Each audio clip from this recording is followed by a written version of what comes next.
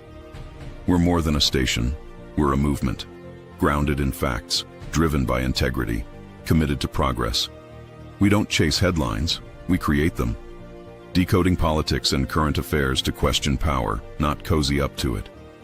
From Laventille to Scarborough, whether you're in your living room or your commute, this is where perspectives collide, divides dissolve, and tomorrow's conversations start today.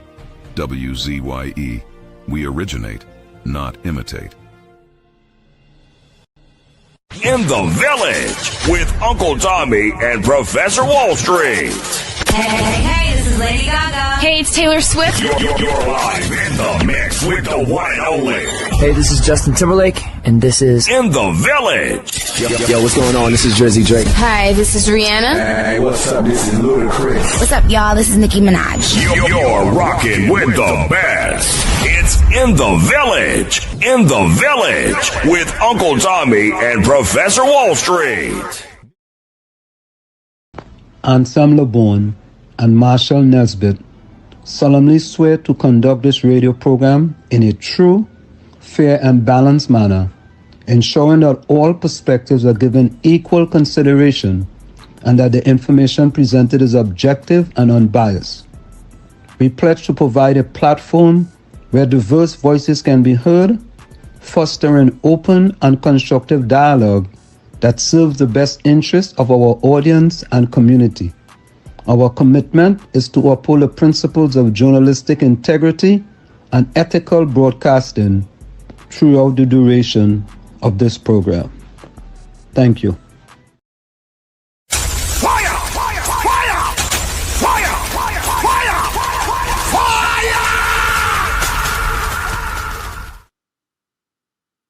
And of course, we're back with you. It's in the village with Uncle Tommy, Professor Wall Street, and you on WZYE 95.9 FM.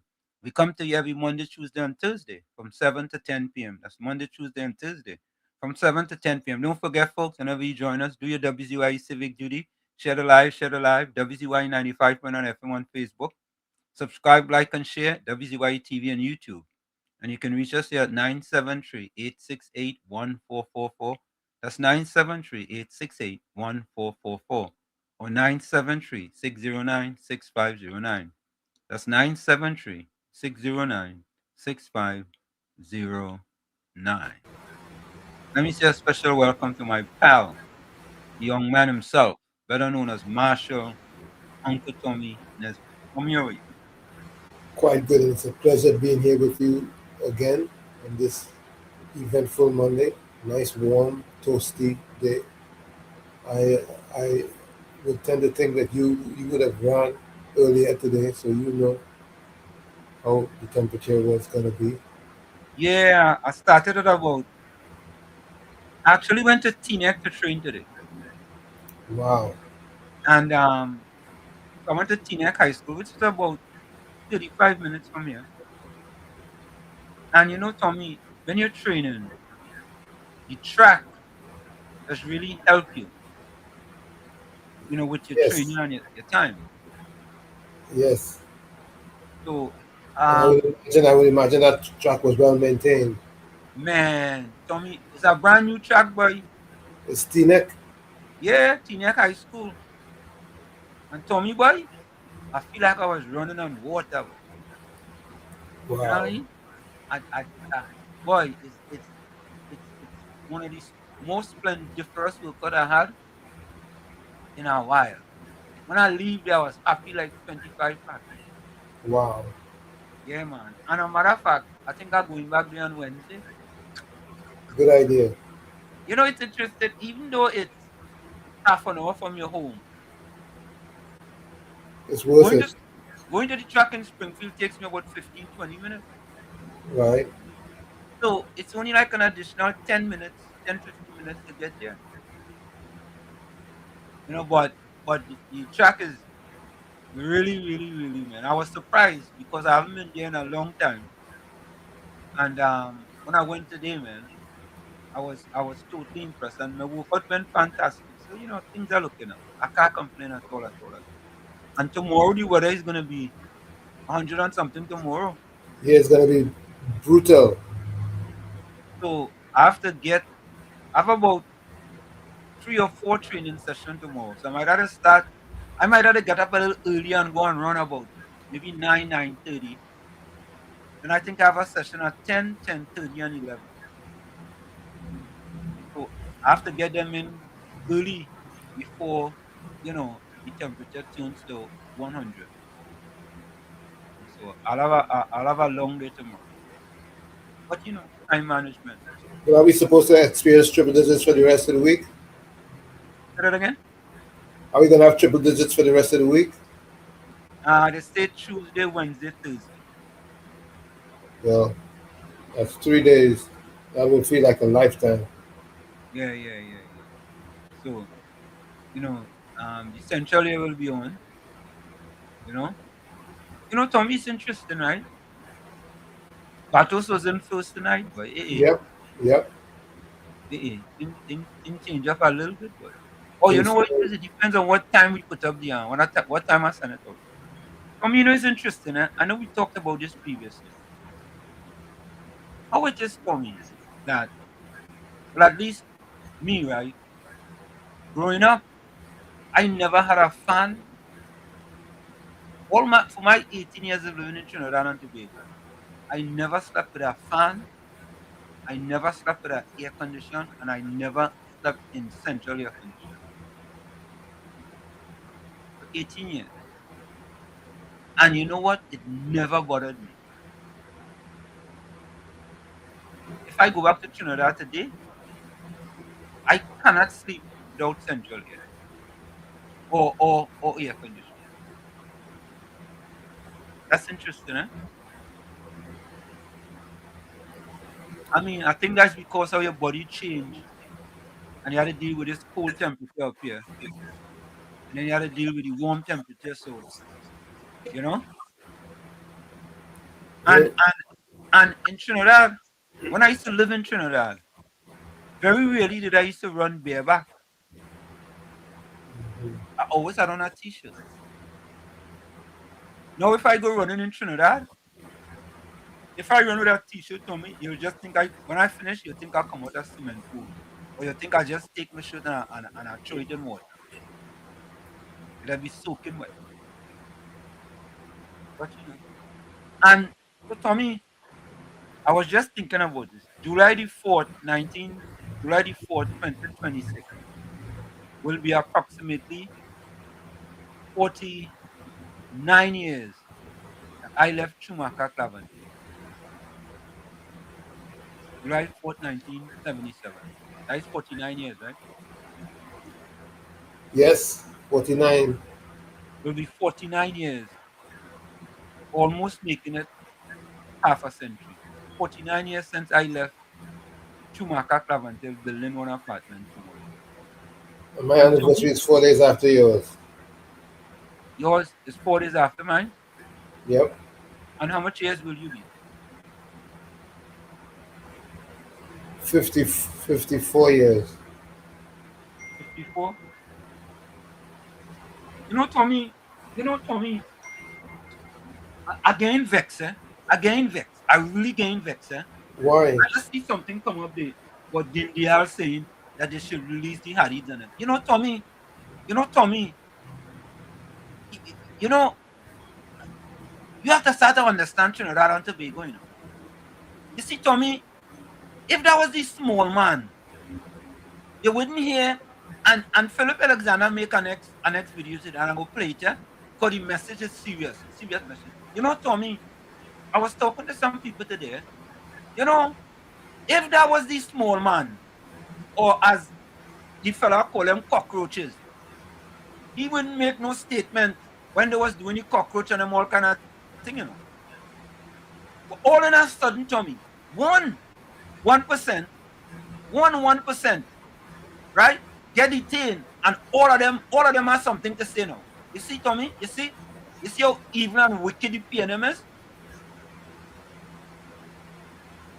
That is the PNM. All in a sudden, Tommy. And listen, I want to credit you too, eh?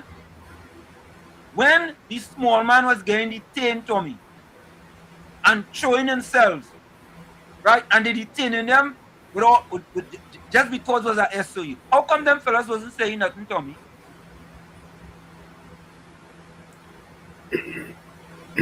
I guess they became seasoned to the abuse. Who became seasoned? The small man. No, but how they go come season? No, you'll expect Gary Griffin to come out and say something. You know what? I want to call Gary Abu. Folks, excuse me. I want to call Gary Abu. Let me play a video for little Gary Abu. Let me play this video, Tom. I'm sorry, yeah, folks. I'll go back to the chat.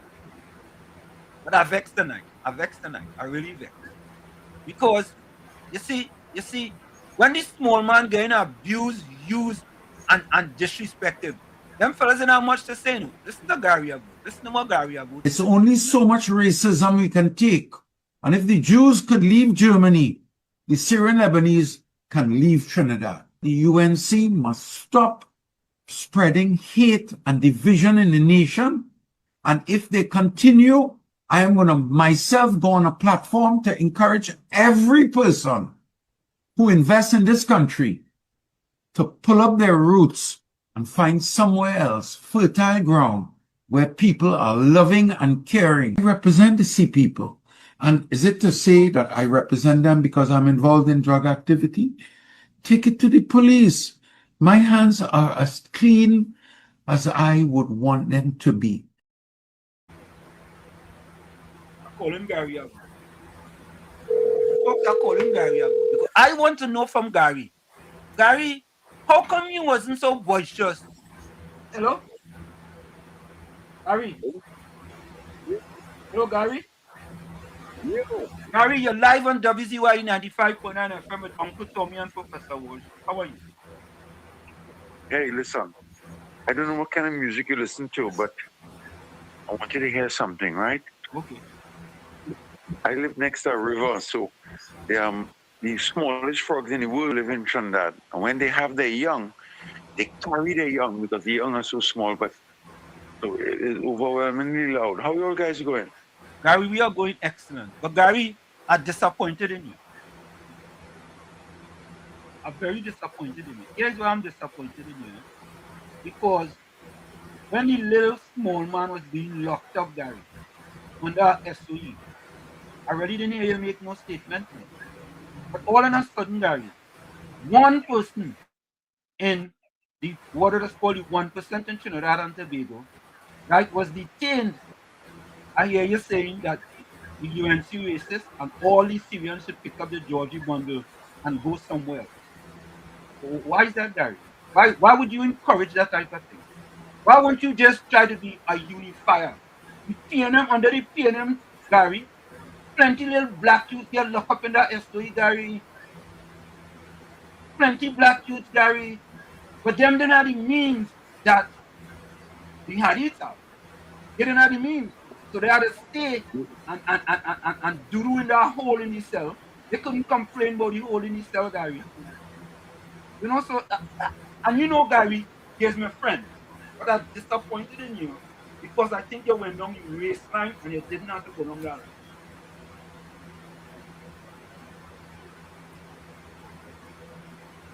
line.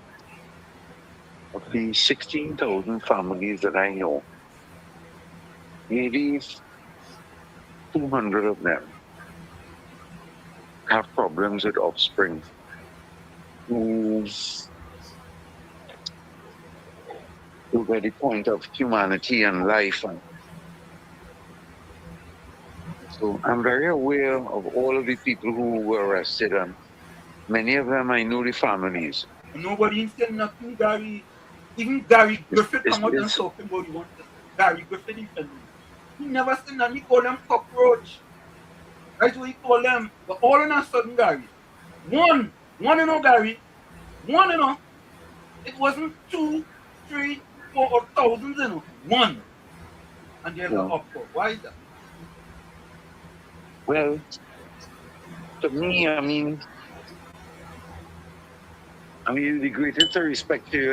If I was with you, I would hug you and tell you. But to me,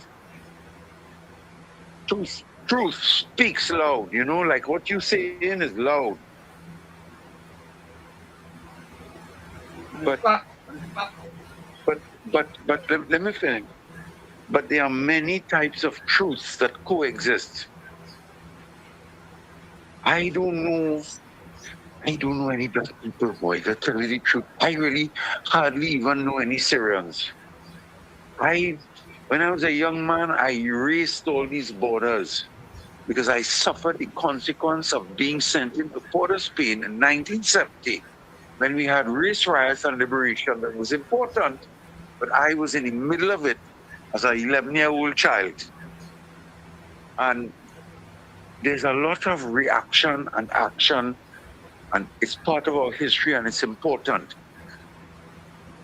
These are very confusing and difficult moments. The political party who's in power has come upon a strategy that works perfect. It's a stroke of genius. And the people who are being paid hundreds of thousands of US dollars to navigate this genius deserve it, because picking a minority who historically represent a certain overclass that we all despise as people, as citizens. I'm not talking race, people. You cannot help but despise. the whole history and what has gone on and what continues to go on in different ways. But where we are today is that I am being called and told I'm next. Be careful what way you go. Don't say nothing. You on the list. I welcome it. I'm not against it. I'm not against the idea of being interrogated with merit for something.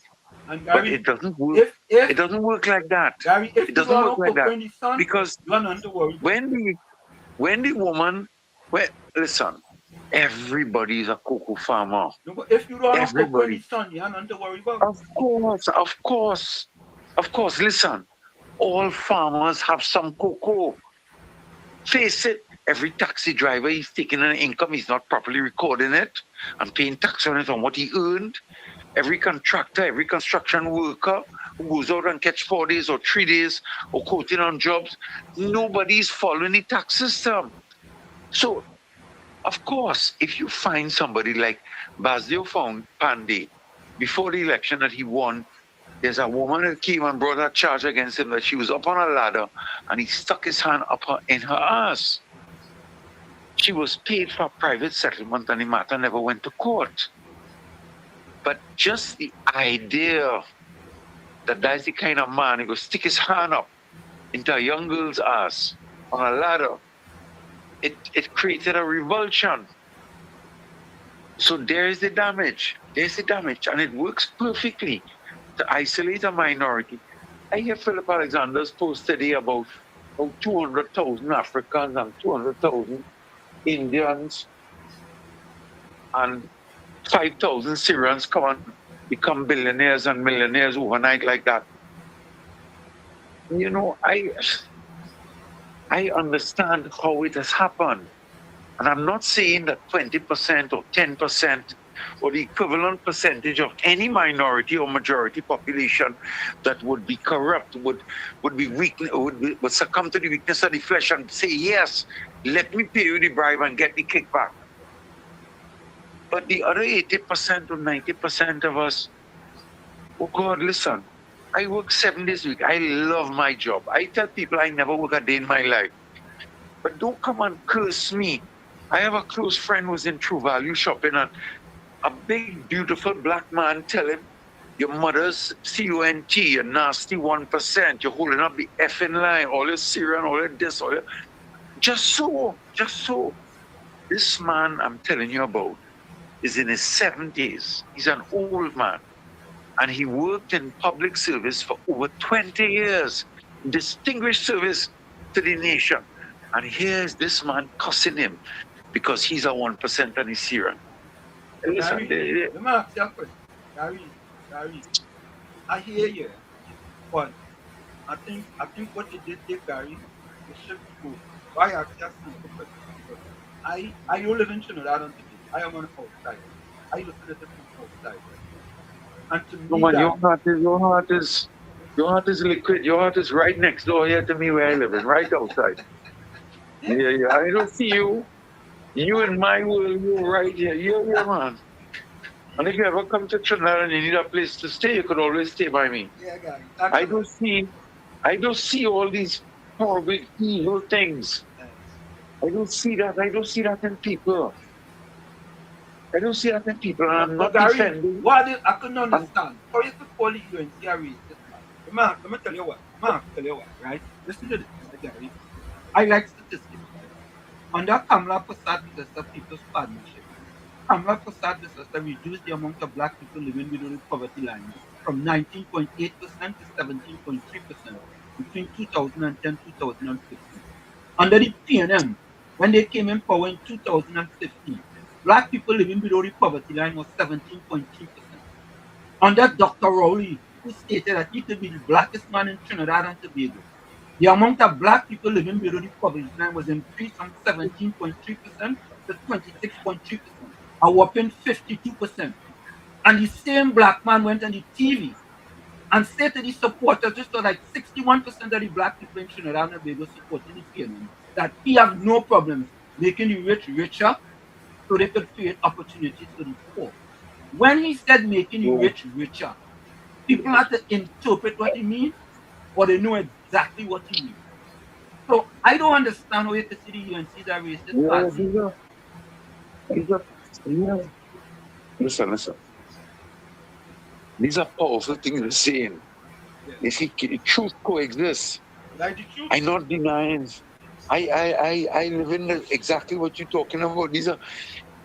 But the flip side of that is there are different realities that are also truthful.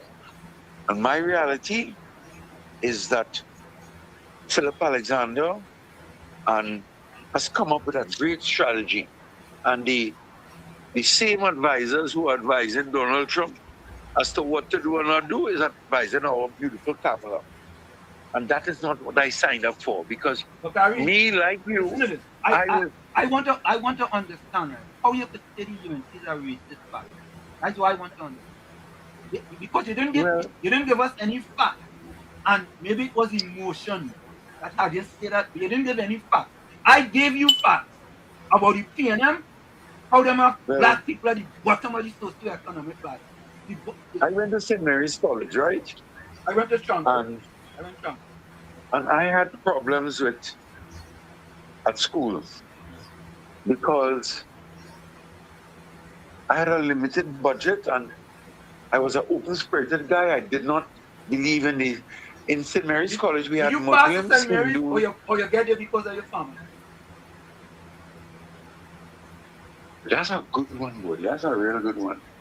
I suspect I got there because of my mother's contacts with Father Pedro, because my mother was a... Gary, that's interesting. Gary, you know what? I went to junior second. Gary, when you was in class for 7 hours a day, I was in class for 3.5 hours a day. When the week finished, Gary, you went to school for 35 hours. I went to school for like 15 hours. Gary, how did they ever expect for me to be able to compete with you 5-6 years down the road? How powerful? Yeah, that was my initiation into public spirited, public interest issues. That was the first issue that I began writing about, and my father forbid me from writing because he said that I would bring everything that he had worked his life for into jeopardy. Yeah. So I used to, that was the first issue. How could you possibly compete? Yeah. Good thing. But who were the people? That was the days of O'Halloran and Mervyn D'Souza. They had a different type of, I would hope, consciousness at that time. But we're in a better place today. But what they have done is demonized the 1%. And I didn't grow up rich because all my partners at school in St. Mary's, of all the ethnicities, took taxi home or got picked up. I used to walk home because I used to say, well, it's only 2 miles. I could cover that in less than half an hour, and I home. I built a good sweat. I was an athlete. I was good with that. But I was living in Goodwood Park. So people would distinguish and say, but fuck, man was living in Goodwood Park. He was a rich man. But my father was the second man to buy a piece of land in Goodwood Park when in 1956 he bought it. So in those days it was mountainous and a long dirt road going to the end of Gary, hold 1 minute. I'll go for a quick break. Hold 1 minute, right? Stay with us for 1 minute. Folks, stay with us for 1 minute. We have with us Gary Aboud, President of Fishermen and Friends. Folks, Secretary of Fishermen and Friends. We're going to take a quick break and we'll be right back with Gary Aboud. Don't go nowhere.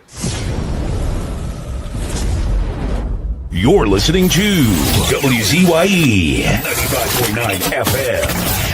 You are listening to WZYE 95.9 FM, the most influential name in Caribbean radio in the tri-state area. Broadcasting from East Orange, New Jersey, the most influential name in Caribbean radio, WZYE 95.9 FM. We are back with you in the village with Uncle Tommy, Professor Walsh, and you, and we have Gary Aboud on the line with us, live and direct from Trinidad and Tobago. Of course, folks, whenever you join us, share the live, WZYE 95.9 FM on Facebook, subscribe. WZYE TV on YouTube. And you can reach us here at 973-868-1444. That's 973-868-1444. Also at 973-690-6509, 973-690-609. I'm sorry, 609-6509. And don't forget, please share the live. So Gary, here's my last question for you. How do So wait, let me ask you one question first. Yeah. Who is that? Who is your audience? My audience? Yeah, who listens to us here now? The world. The world. But why? Ain't nobody interested in Gary Aboud? No, Gary. I'm just not. No, you can't say that, because here's why you can't say that. Because when you make a statement, right, Gary? Once you make that statement, that is it. You think that It's viral. But that statement goes all across the world, you know. That statement doesn't even go up to Mars and come back down, you know. That statement goes all over the world. So when you make a statement and you think that statement is local, that statement is global. And In 1970, I saw this in 1970, Yeah. in 1970, there was misplaced reverse racism, where my African brothers turned against me and cursed me from 1970, and it has never stopped. So today, Philip Alexander and Kamala Persad-Bessessa come up with a plan to capitalize on that black hate. No, Gary, listen, Gary, you could say what you want. I went to Gary, school where every day I was cursed. Listen to this. You just said it has never stopped. But Gary, you just said you got into St. Mary's because your father. So Gary, what about wait. What about all the brighter guys that was brighter than you? And you get into St. Mary's because of your father. What about them little black boys who didn't get in, Gary? What about them? Yeah. Oh, I totally agree with you. Yeah, so Gary, you cannot be upset when people are upset with you, because you may have taken opportunities from little black boys who never, ever, Gary, ever Listen, will be able to live up after you took that opportunity for them. You don't know my heart. You don't know who I cry for and who I bleed Gary, for. No, Gary, you have a good heart. Don't question who I love. No, Gary. I don't see life in those barriers. No, but Gary. I can't see that. But Gary, that's why as far as I know, you might be speaking Chinese in your private life. I know you as one human being, solid and interested in humanity. I agree. I'm not following that bait and taking that road of considering each other as separate entities in a separate universe. But we Gary, are here together. We are here together. But Gary, your actions are different, though. Gary, your actions are different. Your audience deserves the truth. But Gary, listen to this. I am not a lie. No, but Gary, listen to this. All who hate me because of my color, I am so sorry for the pain that they feel. But I am not a part of that pain, and I have no part in that story. I feel it. I feel it. But I am not black. I'm not Indian. I'm not Chinese. But I am a human being, and I do recognize those barriers. So everybody looking, I have Muslim brothers that more brotherly to me than my Christian brothers, even my maternal brothers. I don't believe in those defined lines. Humanity is humanity. We have to find our soul in each other and hold on to it. All this whole talk about all this segregation and all these public arguments that Republican and Democrat, I don't buy into all that. But Gary, humanity is humanity. Yeah, but Gary, you're not helping it. You're not helping the situation when you say the UNC racist. You're not helping it. If you're talking about, let me talk about humanity. Let me talk about humanity. If you are making public statements that the UNC is racist, you're not helping humanity. You are making those statements. I didn't say that. No, yeah. I said they're spreading a hate campaign.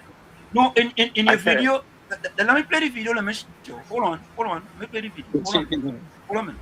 Let me play the video. 1 minute. I just want to be sure. I don't want to misquote you. It's only so much racism we can take. And if the Jews could leave Germany, the Syrian Lebanese can leave Trinidad. The UNC must stop spreading hate and division in the nation. And if they continue, I am going to myself go on a platform to encourage every person who invests in this country to pull up their roots and find somewhere else, fertile ground, where people are loving and caring. I represent the Sea people. And is it to say that I represent them because I'm involved in drug activity? Take it to the police. My hands are as clean as I would want them to be. Okay, Gary, I stand corrected.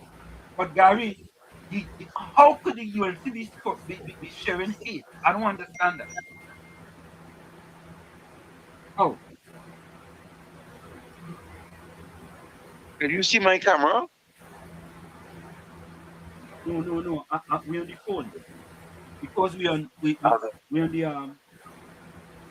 Let's see how much the link so you can get in via video.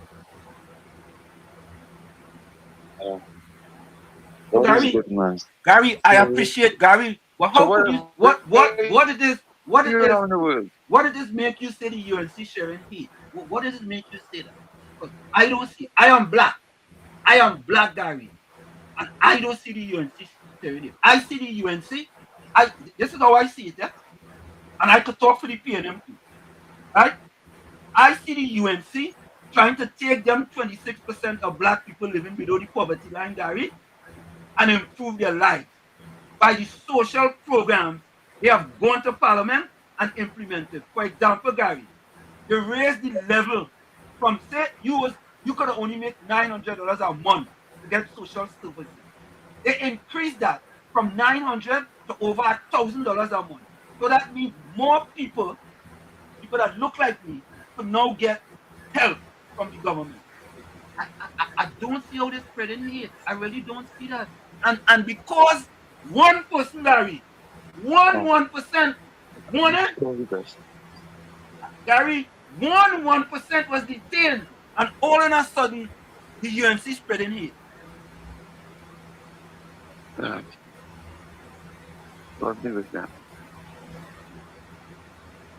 God be with them and with you. I wish you could see my camera, but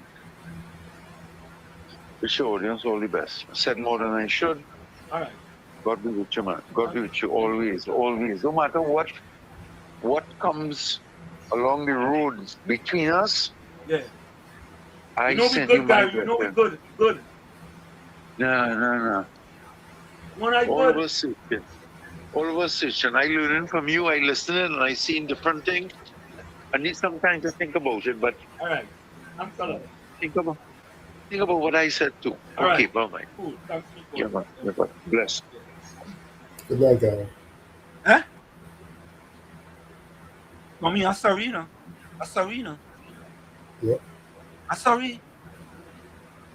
One, Tommy. Tommy, 1% get detained. And all of a sudden, them fellas in an uproar. The UNC hate them. Tommy, if you're doing legal things, you have nothing to worry about. Correct. If you are doing things legally, you have nothing to worry about. I said if you don't have cocoa in the sun, you don't have to look for rain. Right?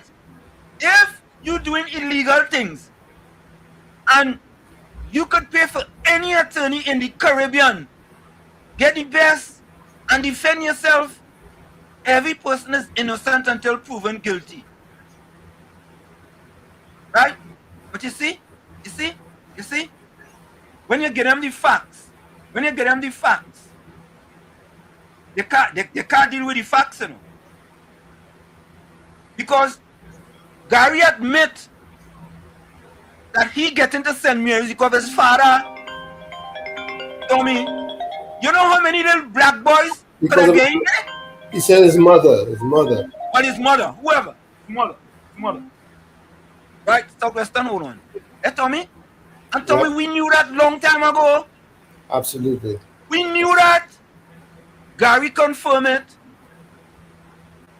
We knew that the little black boy from Chumakak, you could be the brightest bulb in the box.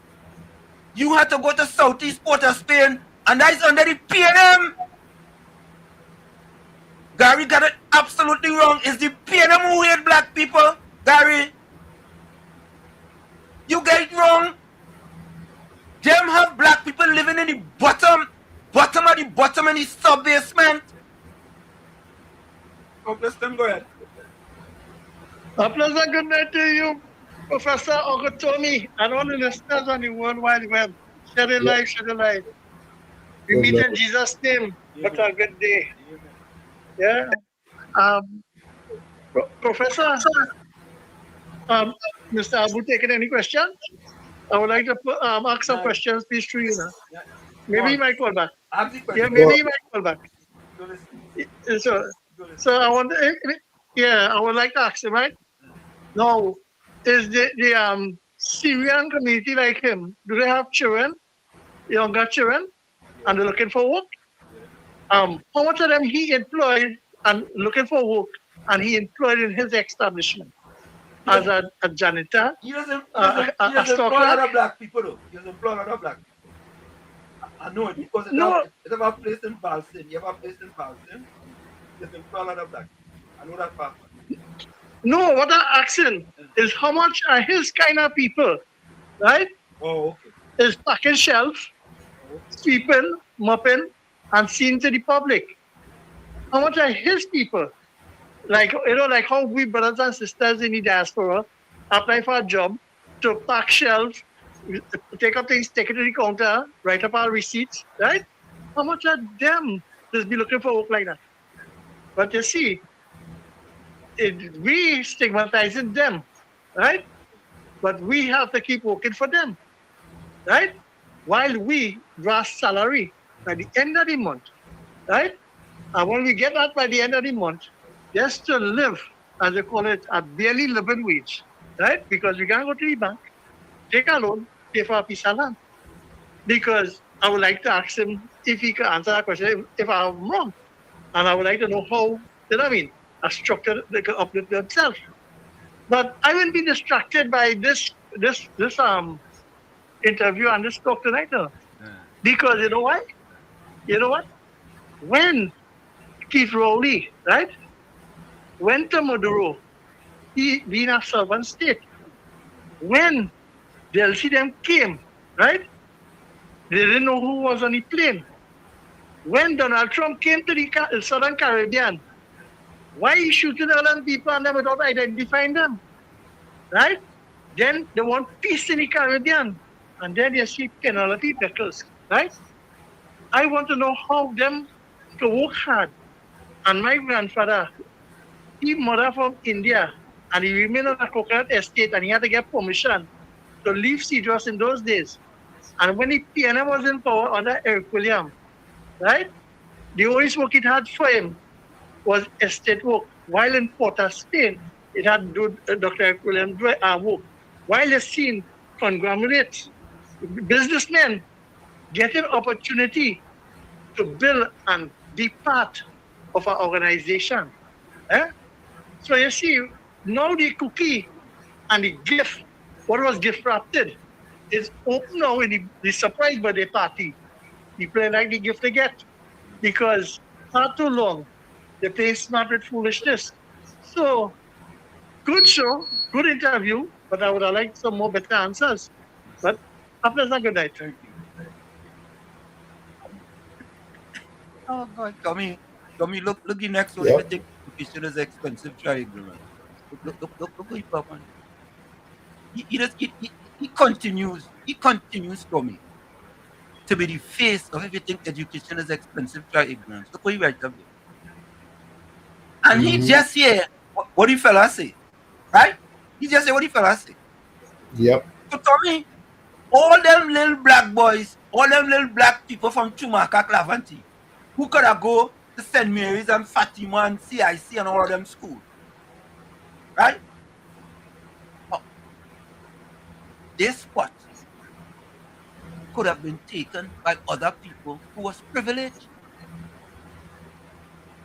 Tommy? And he talking about, Tommy, you want to explain that statement there for me, please? Well, he says, well, what you're talking nonsense. He was secondary school education, assisted with the industrialization of TNT. I Yeah, don't no. know. I don't know how that could be a true statement that he's making. Oh, 3.5 hours a day assisted with the industrialization of TNT. Right? That's why I tell you, if you think education is expensive, try ignorance. If you go down in Bali's house and they have that quote up there, if you think education is expensive, try ignorance. You can see P&M Red Fox face there. Mr. Florida, welcome. Yeah, good night, Mr. Ansem. Good night, Mr. Tommy. Good night to everybody. All the callers, texting viewers, everybody. Happy to see everybody on this Monday, you know? Yeah, man. Yeah. So, to show you how Fox, Islam, and Patricia Reid, all of them. So, they retain these people, but the facilities inside they ain't good enough for them. You understand?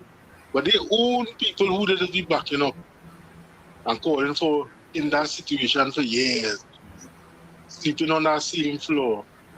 Not ideal situation. And you know the chain for the 1%, yeah, you can't put them thing. You understand what I'm saying, Mr. Hanson? You see how brainwashed it is? When the small man had to go and sleep in there. Same place.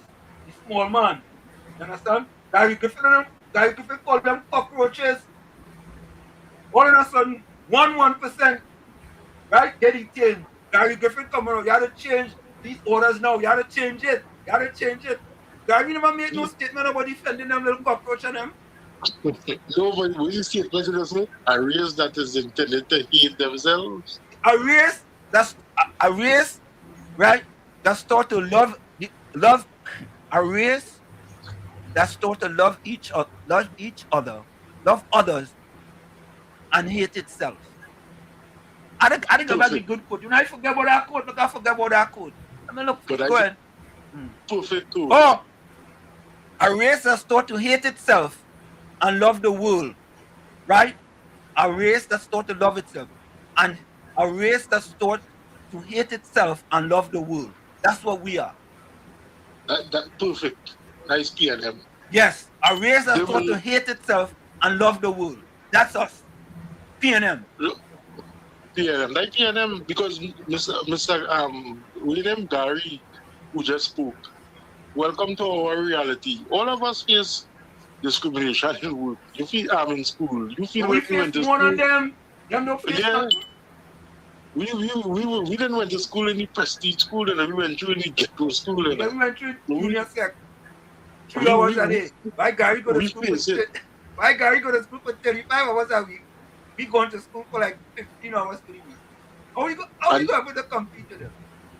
And Mr. Gary, I learned to defend myself by force, Otherwise, they go take my money all the time.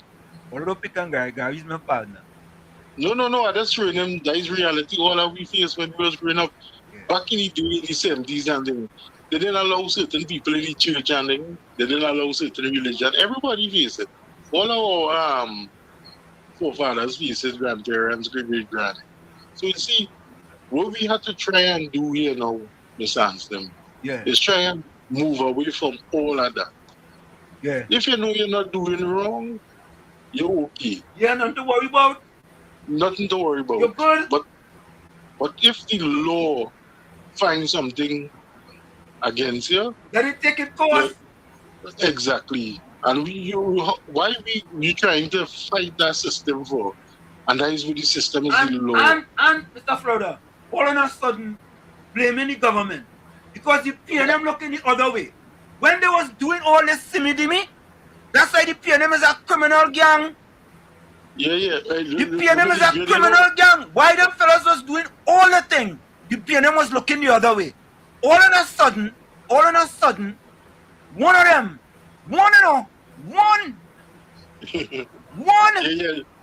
Let me leave you let you do your thing. Yeah, man. I know you're in all of a sudden, thanks to the call. All of a sudden, Tommy, one, One, and that's it. In how much years, Tommy? One too many. One, and all of a sudden, Gary Griffith jump out of himself. He defend them. Not Gary Griffith. Not Gary Griffith. Gary Aboon. No, Gary Griffith too. You have a video? Okay. Yes.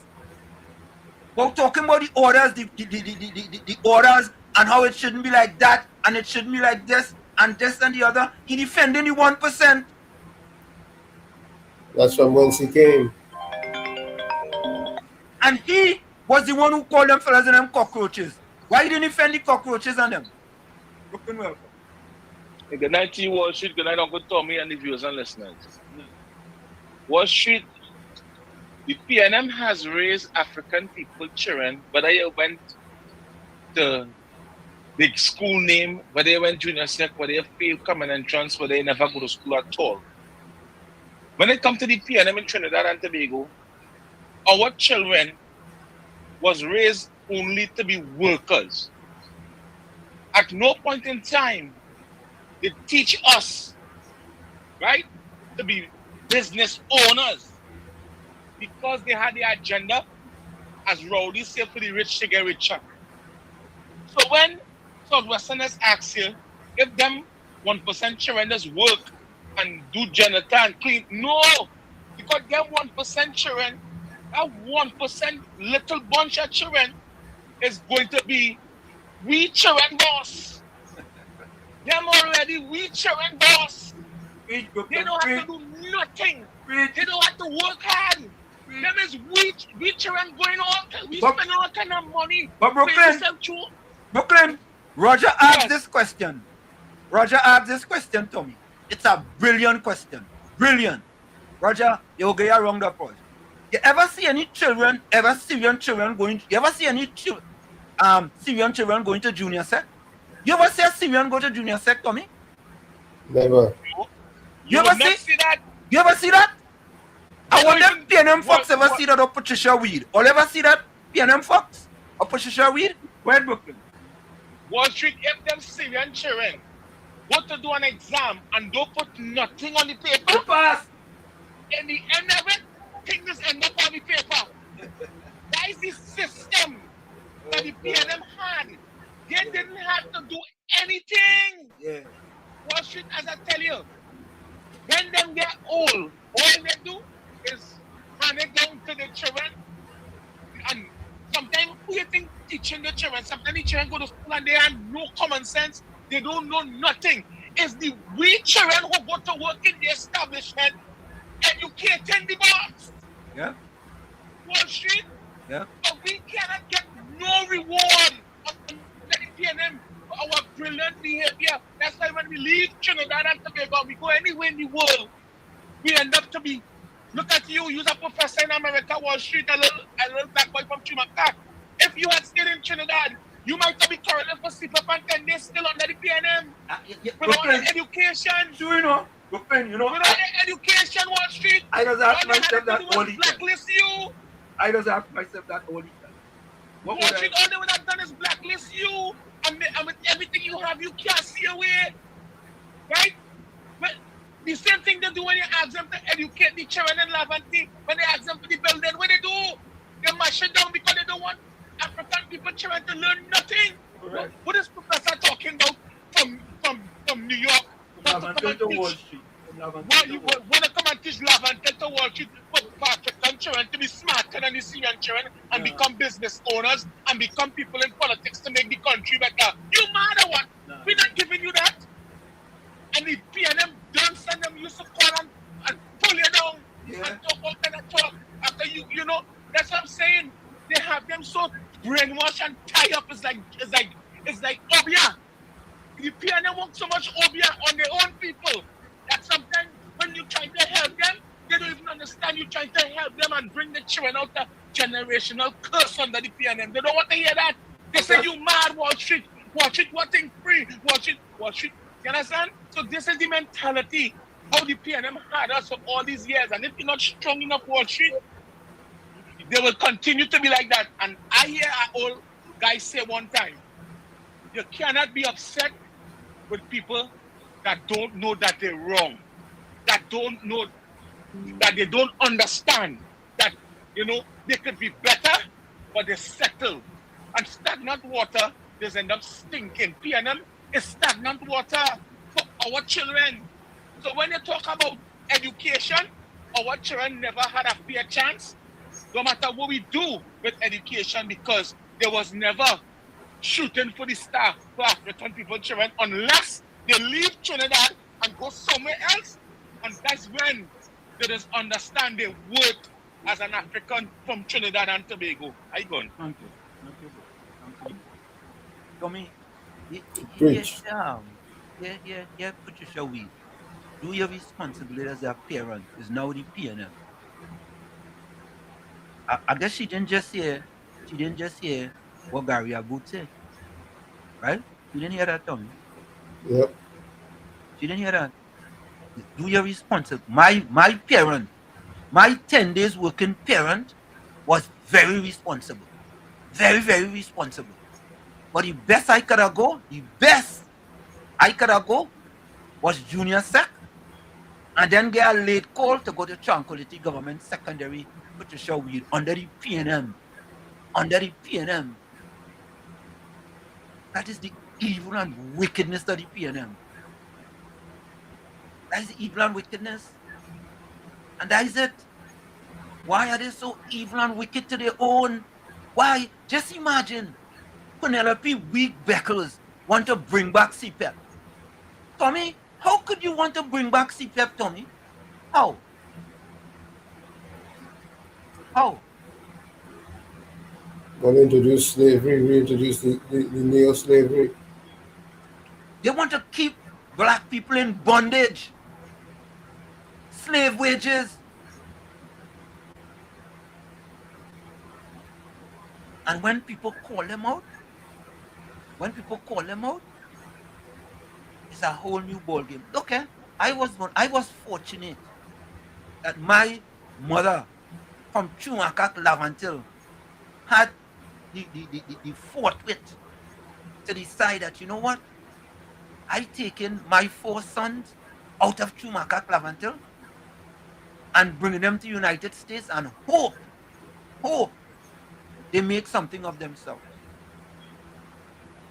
And she was working in a factory. She started to get up like 4:30, 5 o'clock in the morning. By 5:30, 6 o'clock, she out of the house to go to work. I had to go back to high school. I was the oldest person in my high school. I had to go back to high school because if I didn't go back to high school, how would I get to go to college? I wasn't going to college, Tommy. The only reason I went to college is because of a scholarship. And you have to go back to high school to get that. My parents couldn't pay a penny for me to go to college. And you know what make it worse, Tommy? Them evil, wicked, deceitful, conniving PNM people. Hey, the PNM gave you a scholarship. What scholarship the PNM gave me? What scholarship the PNM gave me? If the PNM, any kind of ship the PNM would have given me, would have been a scholarship. Hardship. You know what scholarship is, Tommy? You know a scholarship? Like stealing a scholarship. A scholarship. I thought it was a hardship. Yeah, a hardship. A hardship. You know what? It is so sad that July 4th, 1977 will be 49 years I left Chumakak Lavantil. And when I go back to Chumakak Lavantil today, Chumakak Lavantil is 49 times worse than it was when I left in 1977. And for all of those years, every single one, the MP for Lavantil was in the parliament. Every one of them. Every single one.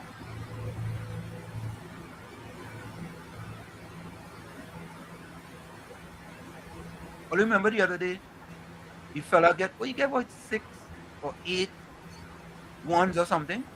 Right, Tommy? Yeah. You remember that? Yep. And Penny Week Beckers carry a little laptop for him. Yep. A little $200-300 laptop. You remember that? Remember that? Them don't value them. Them don't have no value in them. His worth is a $300 laptop. That is it. She even said we're going to set up a scholarship for him, a $300 laptop. And then she had the other one behind she.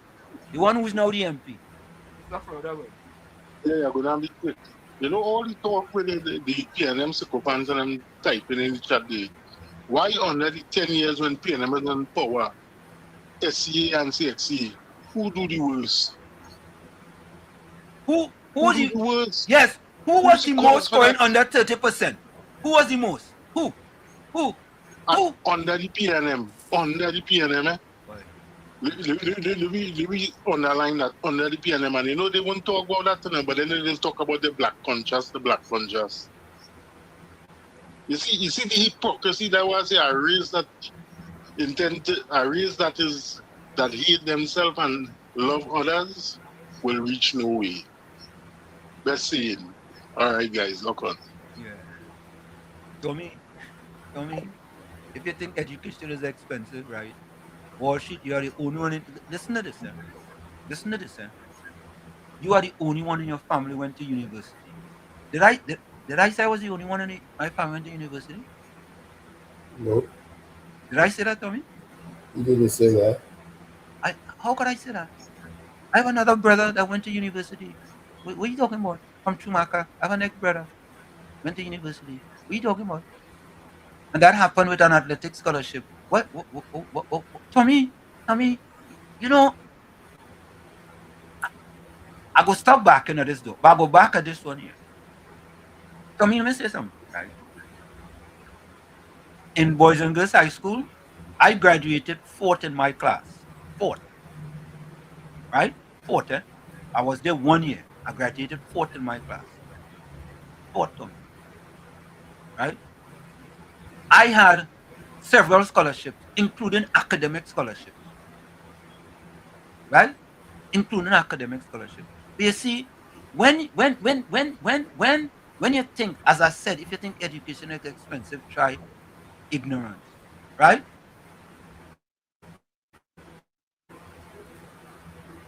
Anyway. All right. I'm not follow Tommy advice. True.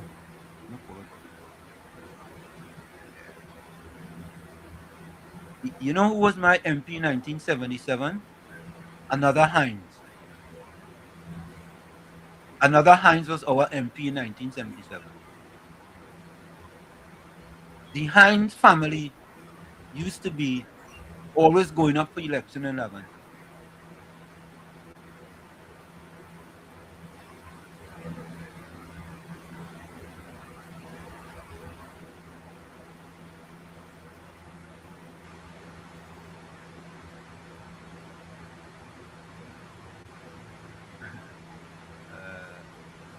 Yeah, that was our MP.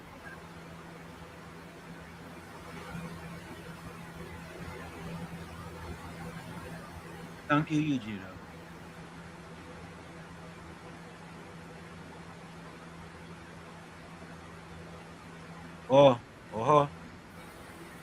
Patricia Wheat says only after the building story, you know the PNM was bad.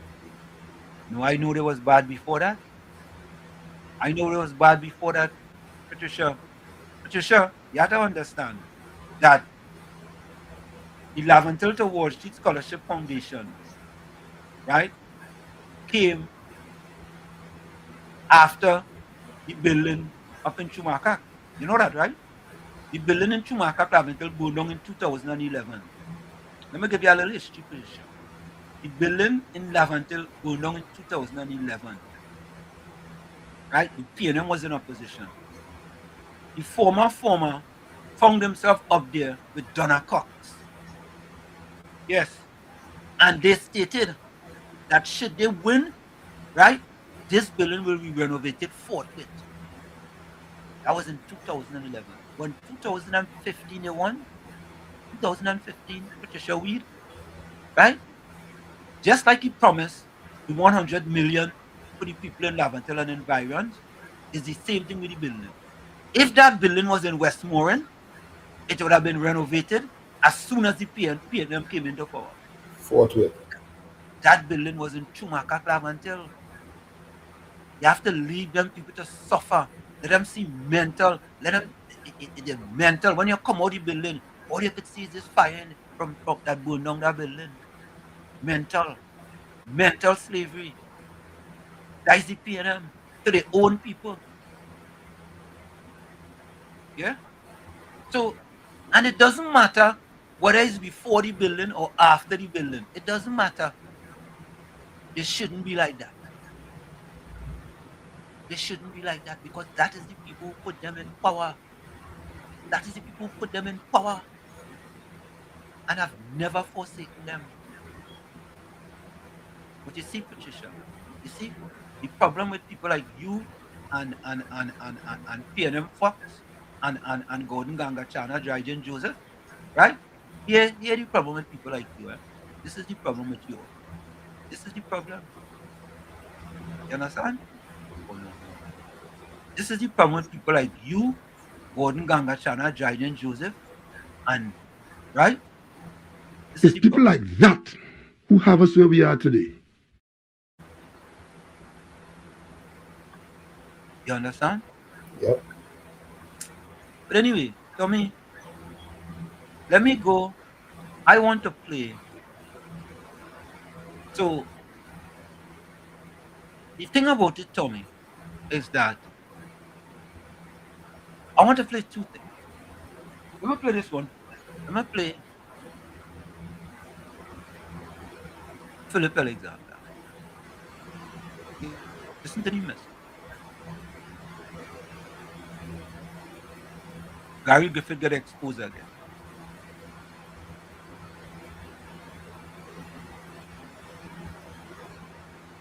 Yeah?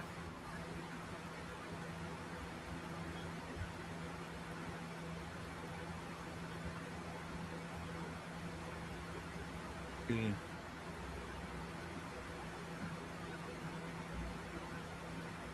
I just say that's why they leave the swimming pool to turn into a swamp. Yeah. Yeah, George Ramdeen says Cox want to take away poor people pension.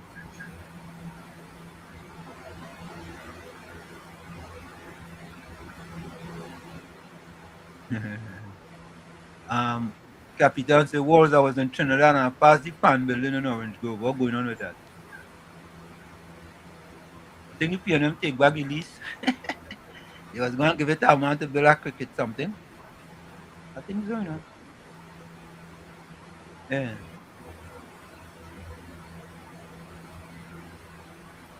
Yeah.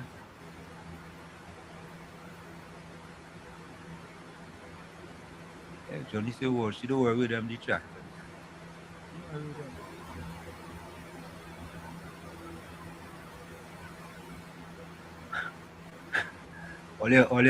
All you. Keep it respectful in each other. Keep it respectful. All right?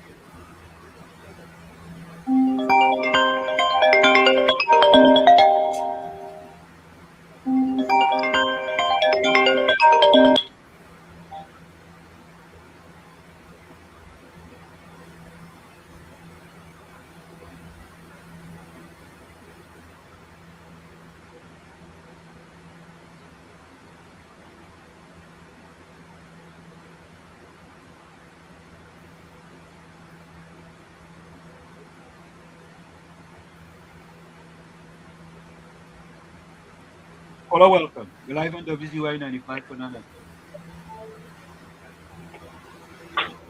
Caller. Yes, hello?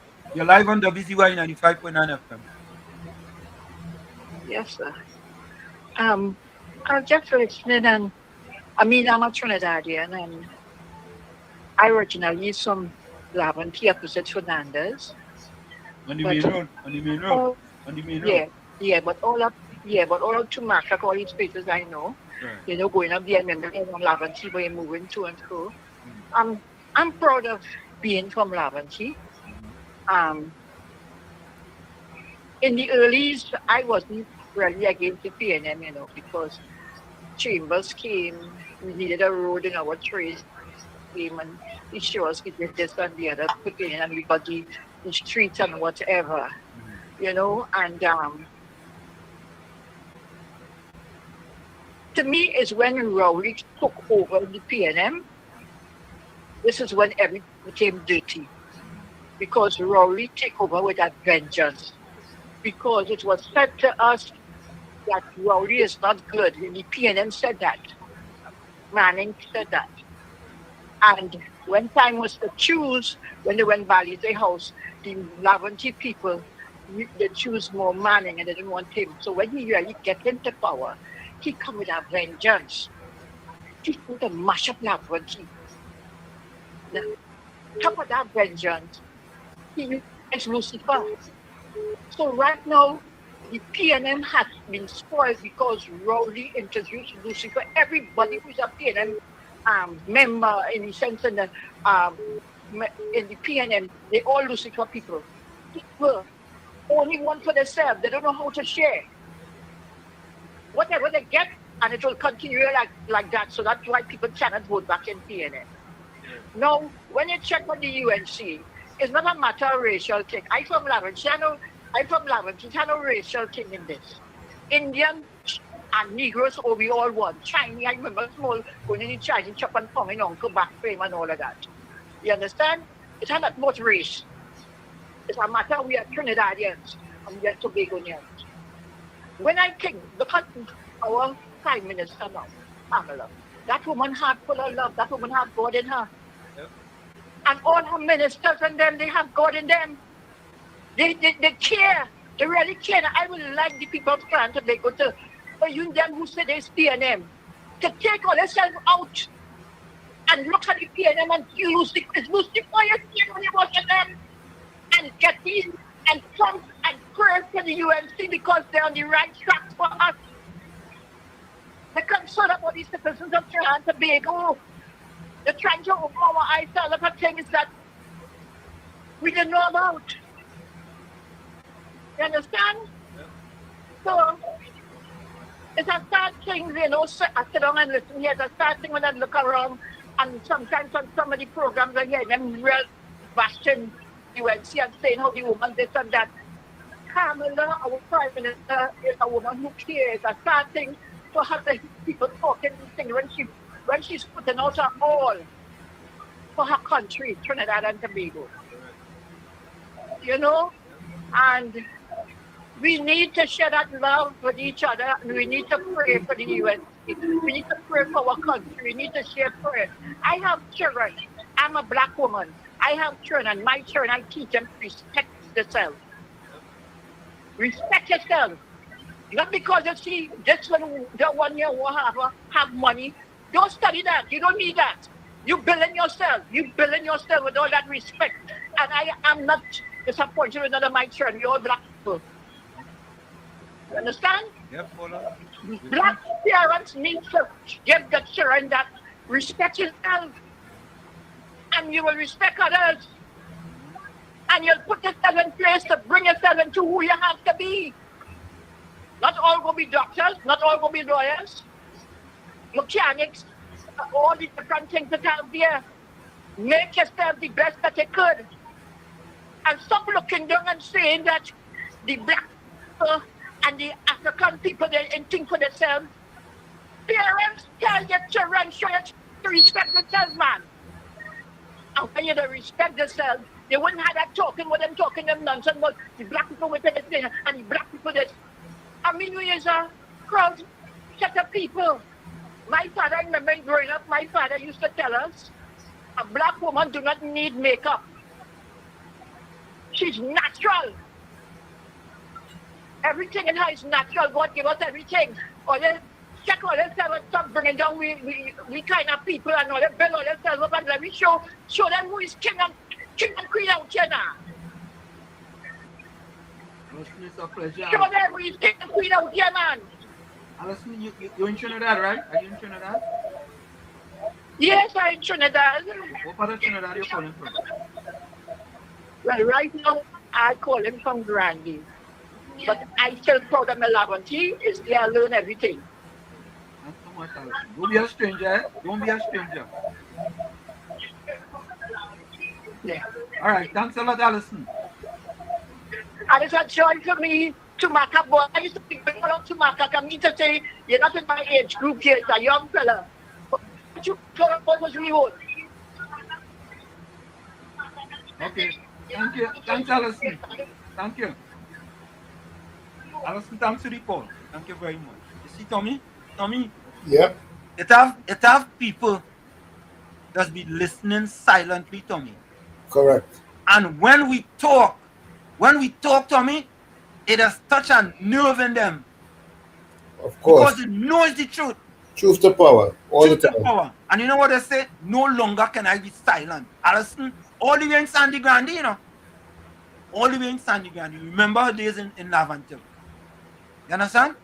And Yes. there's some people who just stay there from Lavantil. Right? But you know what they are?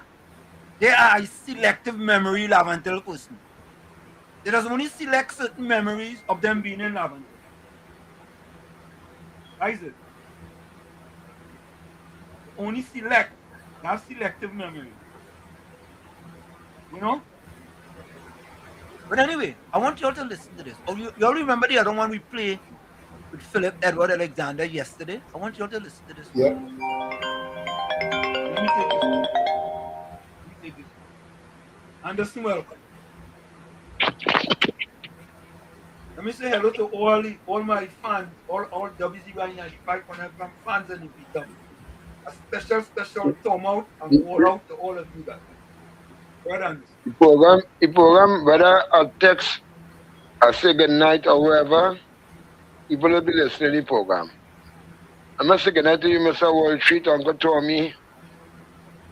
I am a partner, Brooklyn and Leon. I always listen to everybody. I listen to the lady just now. I want to ask you, Mr. Wall Street, what made you depart from the piano? Well, I heard a woman, like somebody texted their son until they even get in school. You probably, man, I love the piano. In other words, I love the piano still.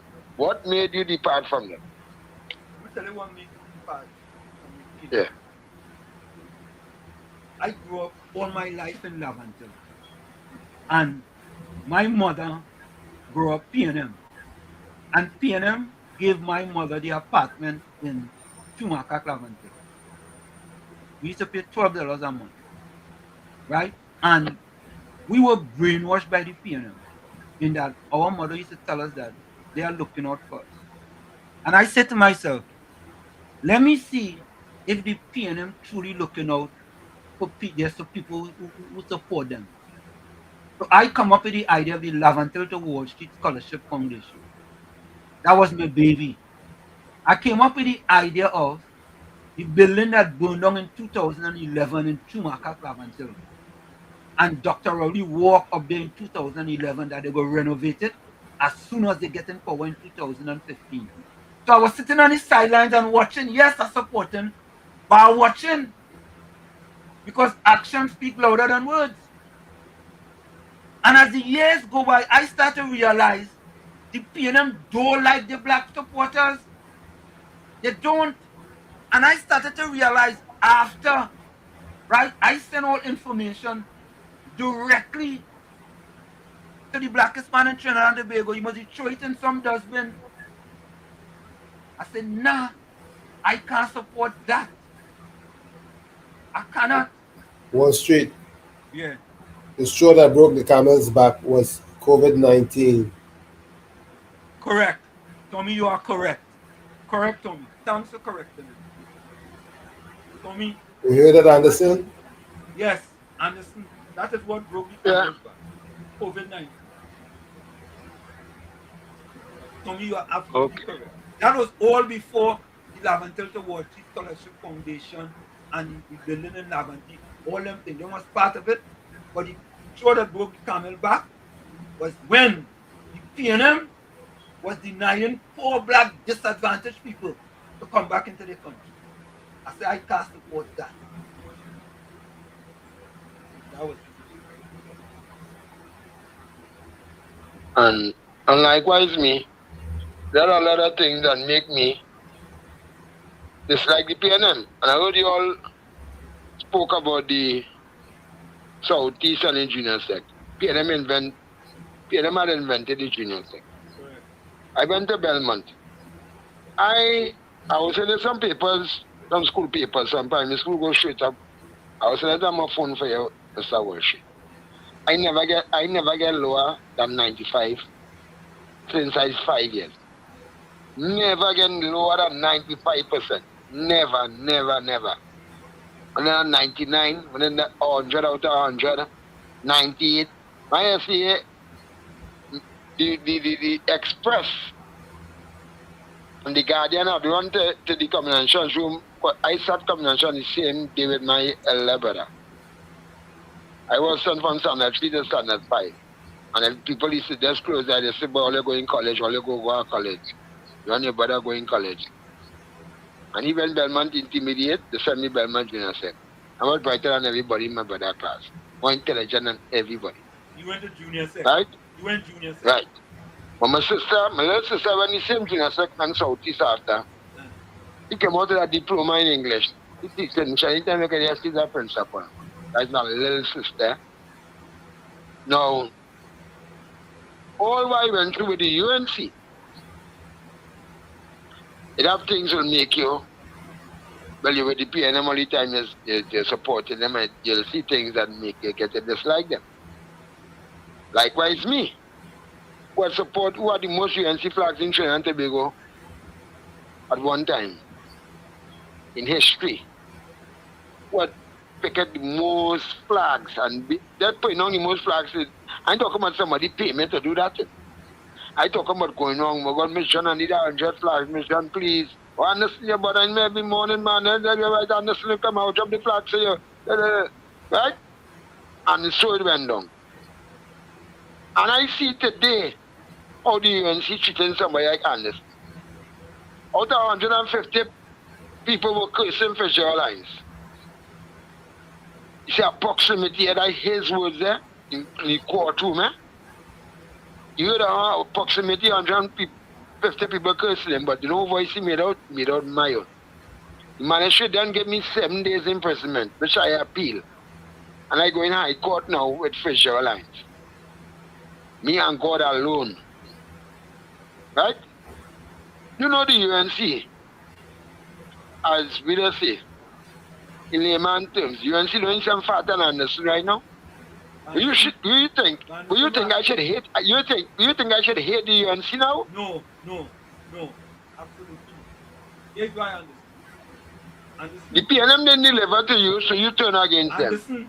Anderson. Yeah. I get not from the PNM. Zero. Doc. The UNC have given you things since they're in power. So you can't make that comparison. The comparison. What do you have given me? It wasn't working. 3 months? 3 months cutting grass? But Anderson, that's why you can't make the comparison. I didn't even get to cut grass. You know what I get? I get chili baby. They mash it down like chili baby. The building up in Schumacher, they cost me left, right, and center.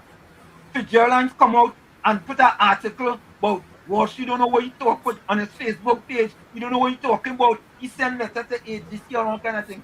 He didn't send a letter to AGC until after I made an issue with it.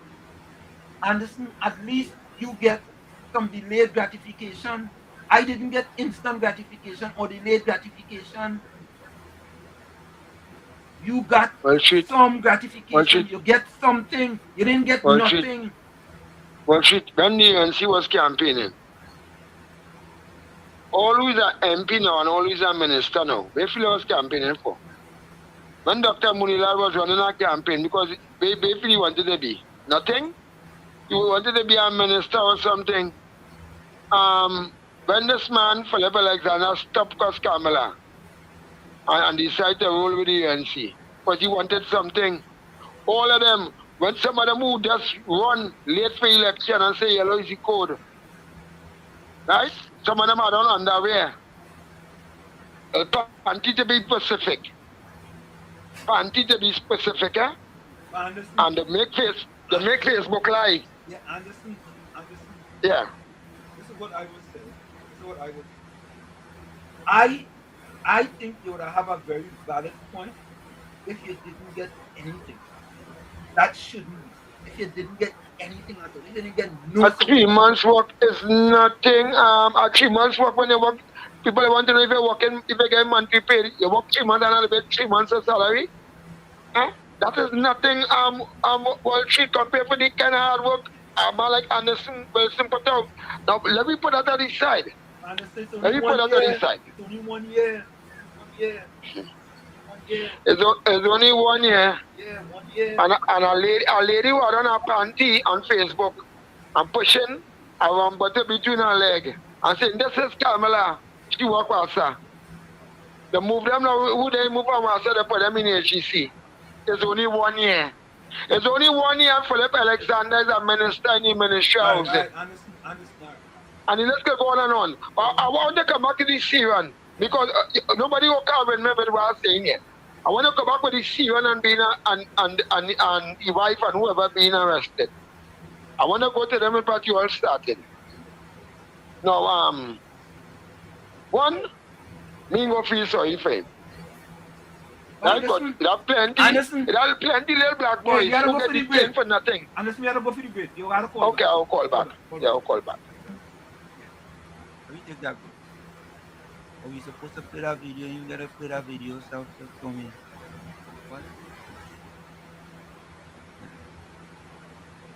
Yeah, I. Wall Street. The Yeah. circumstances are quite different. Say it again? The circumstances with Anderson and with you, your situation is quite different. No, it's quite different. No, I agree. I don't disagree with that. I agree. Not saying that Anderson's plight isn't just. You know what I said? No, say that again. I said I'm not saying that his plight isn't just.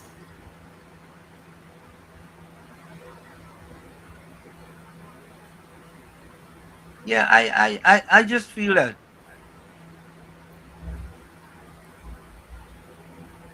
I just feel that. As I said previously, Tommy, you're going for the break. Just before you go for the break. Everybody wants everything now. Instant gratification. Instant gratification. Everybody wants everything now. And everybody watches what other people got. Yep. And if this other people get something and you didn't get it, how could they get that and I didn't get it? It's interesting, Tommy. Anyway, let's go for the break. Folks, when we go for the break, when we come back, we'll pick it up. Tommy, remind me, okay?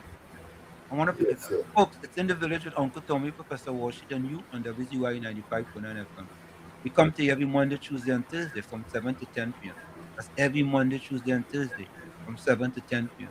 Don't forget, folks, and we join us, share the live, WZYE 95.9 FM on Facebook. Subscribe. WZYE TV on YouTube. You can reach us here at 973-868-9444. 973-868-1444. That's 973-868-1444. Also 973-609-6509. 973-609-6509. And please don't forget, please share the live as soon as you get it.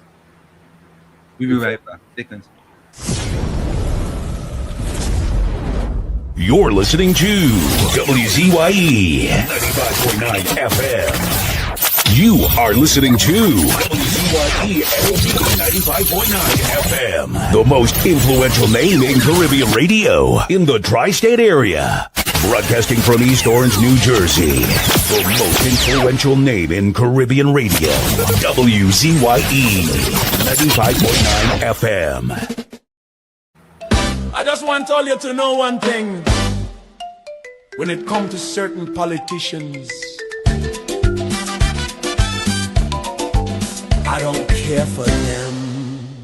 Penny, I don't care for she. Come, I don't care for he.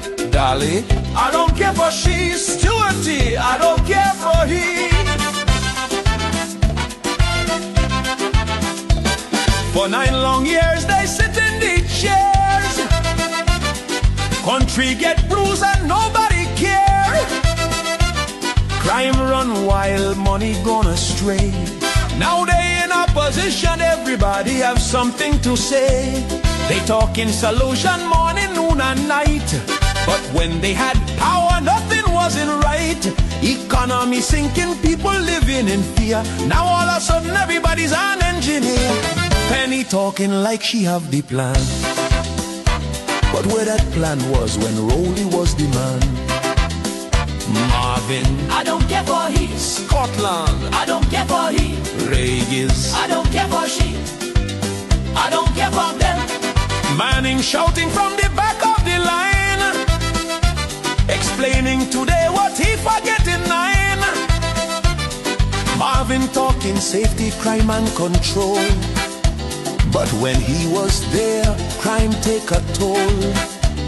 They posting videos, plenty long speech explaining now what they couldn't reach. They hoping people memory short, but suffering though erase so fast.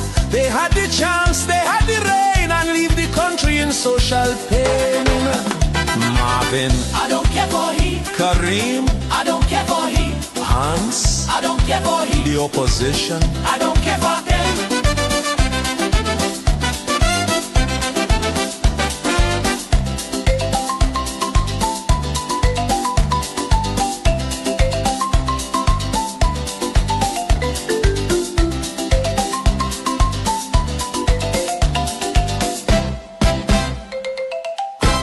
you all left the country in a mess and expect it to be cleaned up in 8 months.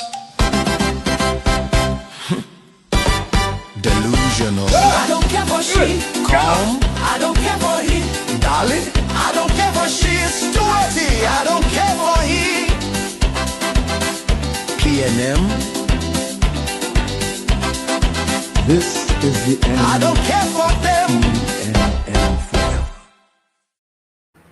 That the PNM has found itself in, as the gentleman would have said rightly. Dr. Eric Williams, many years ago, said that every single member of the PNM is a propagandist of the PNM.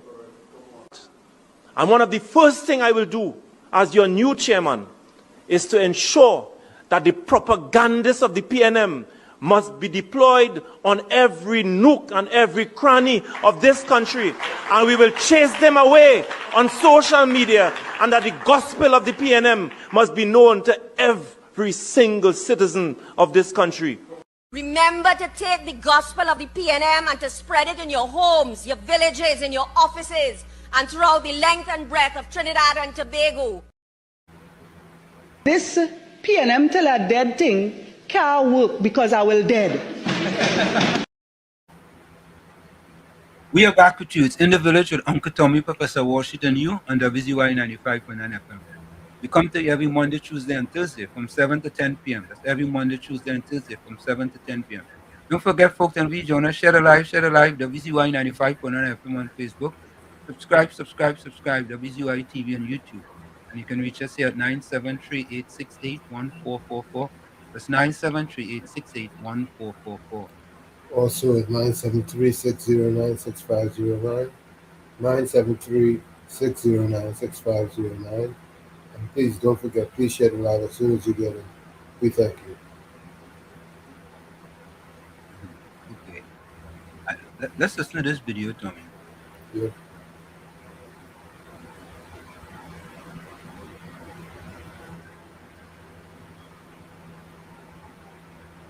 Listen to this.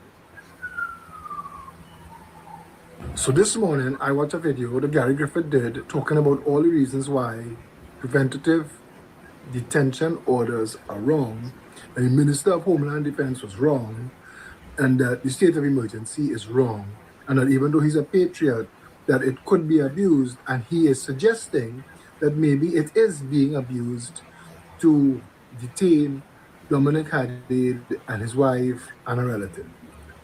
Now, leaving all of that alone, if only watch the video, let's see the video. The point I want to make to you this morning is he used the Dominic Hadid situation to go at the preventative detention orders and the state of emergency and the powers of the minister. And I just have one question for Griffith. when it was black people being arrested and detained under the states of emergency that we've had running for years now, you never did this video. See, I took it a little further. When the cockroaches and them was being arrested, yeah? Where was Gary Griffith? Where was them?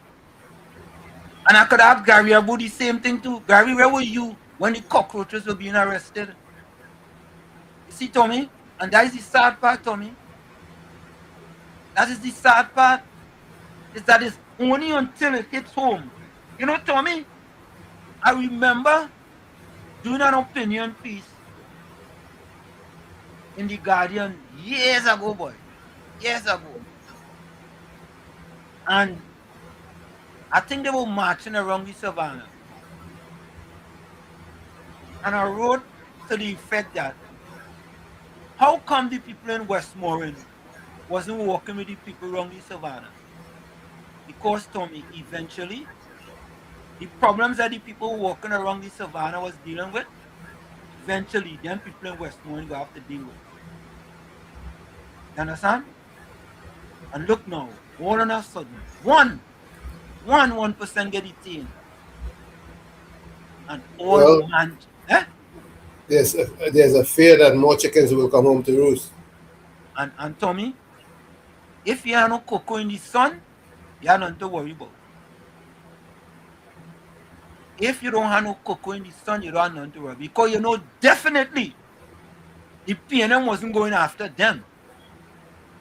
The PNM was not going after their 1% financiers. No, they wasn't going after them. So if they're involved in illegal activity, Tommy, they should suffer the consequences, just that the little cockroaches on them, as when Gary Griffith called them that name. Let's continue to this. But now that it is a member of the 1% community, you rush out to do a video. That is why I call you a tool of the 1%. That's my first point. My second point is why Griffith should never be trusted. When Keith Rowley assaulted the parliament with Emailgate, the United National Congress government, People's Partnership government at the time, insisted that it was a lie, it was wrong, that Keith Rowley was misbehaving in public office and trying to overthrow the democratically elected government by trick. When Griffith became commissioner under a PNM government that benefited from Emailgate to cost the People's Partnership their term in office, because they would have gotten re-elected had it not been for things like that, Griffith come and skin up his pan for the camera and say, well, he closed the gate. They have nothing there, and he closing that gate. Emailgate. And he closed plant-like substance, and he keeps saying it. Every now and then, he's used it to show that he's impartial, that he closed some things to the PNM, and he closed some things to the UNC. But the UNC didn't want it just closed, because the moment Gary Griffith realized as Commissioner of Police that there was nothing of substance in Emailgate, he was to immediately open investigations into Keith Rowley. At the very worst, that is treason. At the very least, it is wasting police time and misbehaving in public office. Keith Rowley get away scot-free. Not a word after that. Gary skinning up his face. Gil. He closed the gate. But he failed as Commissioner of Police to then take action against the person who opened the gate in the first place, who, because he was able to close the gate knowing that Keith Rowley lied, when he realized as Commissioner of Police that the evidence showed that Keith Rowley lied, that the gate had to be closed, what he found out was that Keith Rowley tried to overthrow a democratically elected government by trick in the parliament, an attempted coup. Where was that investigation, Super Cop? Nowhere. And he'll probably be able to find a 10-verse and chorus to explain to you why he thought it was in the best interest of everybody to not go after Keith Rowley. But that is wrong. And that is why he cannot speak to the issues being taken undertaken by this government, because Kamla Prasad Bisesa is clear. Without fear or favor, malice or ill will, the country will be ruled by law. Trinidadians have been living in a country where corruption, drug trafficking, manipulation of public office has been the way this country ran for 62 years. And she says that is over. So when jokers, play artists, actors, Google police like Gary Griffith come and give you talk this morning, I want to tell you something, Trinidad and Tobago, and be clear about this in your mind. There are many ways and means that the government can abuse public office, and they've done it in the past. And we've seen that Prakash Ramada stood up in the parliament in defense of Emailgate and spoke about a time when rogue police were involved in putting missiles and cocaine in Sadiq Bash water tank while Sadiq Bash was out of the country. This is Trinidad and Tobago, and we have to fix it. We're not going to fix it playing 1% games, and we're not going to fix it playing friend games, and we're not going to fix it saying one rule for one and another rule for another. If you vex about state of emergency and preventative detention order and you think that the system is wrong, you should have been saying that, Griffith, since the first person get charged under a state of emergency. The fact that you waited for the first Syrian to get charged, the fact that you waited for the first 1% to get charged means that your purpose in politics is to be a front and a tool for the 1%. We have no need of you and your advice, my friend. Correct is right. Correct is absolutely right. Yep. You want to be selective in your behaviors. You want to be selective. And anyway, let me play part of this video. Right? Let me play part of this video. Right? And then we go get the teeth. Then all I know that's called she teeth. You know his teeth, Tommy? No. You know, that's the name that's called she, you know. I only Go play the video with teeth just now. Let me listen to Gary Griffith. Maybe that's why you pick up my call from me. Huh? I don't know. Never did defend the cockroach. Why is he defending the 1%? Never. Let me listen to him. Game both sides. And Tommy. Good evening. Anytime you start something in this way, Tommy, right, is a problem. Take a listen very carefully. All citizens of my country. Before I commence, let me make it clear that as a patriot of my country, I fully support this government and our Prime Minister and will do everything possible to ensure that they succeed in serving our country. See, Tommy? See that for me, Tommy? Yep. That is deceitful and disingenuous. If you have to say what you have to say, Tommy, go ahead and say it. Don't try to be going to Waffle House. Do not do gymnastics. You gave me gymnastics already. Say what you have to say. Right? Say what you have to say. The comments that I'm about to make would initially cause some to automatically turn to an issue about PNM versus UNC or Afro-Trinidadian versus Indo-Trinidadian, 1% versus 99%. This is not what it is about. This is about Trinidad and Tobago and doing things in the proper manner. I am not even going to get started about the tens of millions that the taxpayers, you the taxpayers, will have to pay when persons are held via preventive detention orders without any charge laid after the state of emergency. But Tommy, this is nothing new, you know. This is not new. But this is new that a 1% is finally detained. Yeah? That's what's How come new. you never hear, huh? That's what's new. Yeah. How come we never hear Gary when the small man was detained? How come we hear him? Or these same orders? How come? How come? And there was a lot of them, eh? There was a lot of them. All in a sudden time, right? The government decide if you were involved in illegal activities, it doesn't matter if you're the richest, the wealthiest person in Trinidad and Tobago, you have questions to answer. And if you can answer these questions and it proves that you are innocent, then you're innocent. Talk done. Cancel Christmas. It's over. Go on with your life. Now, I have been a patriot to my country for decades, with service in the military as a national security advisor, Minister of National Security, Commissioner of Police. And what I'm seeing here in relation to these preventive detention orders, the PDOs, decided solely upon the stroke of a pen by a minister who's a politician, I believe that it can set a very dangerous precedent. And this must not be seen in any way as a target to the government, as this policy and pattern can become the same for governments to come. Not a target to the government.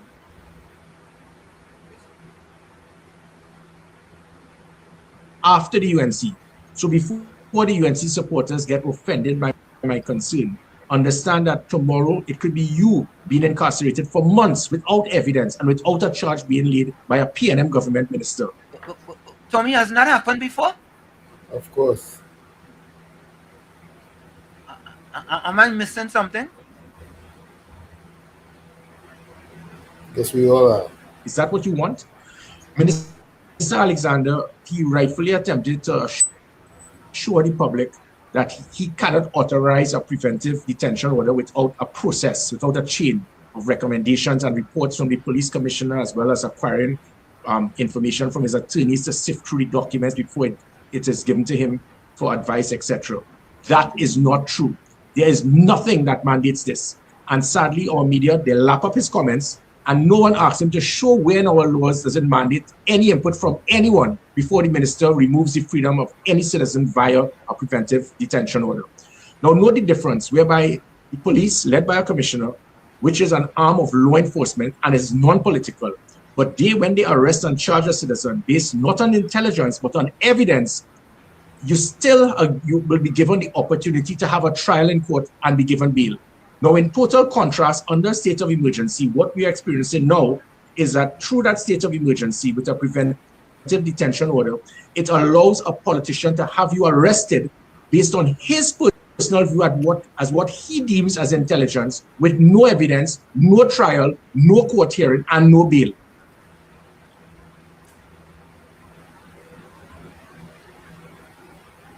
Yeah. I just wanted to play that little part. Yeah, I just want to get a little part.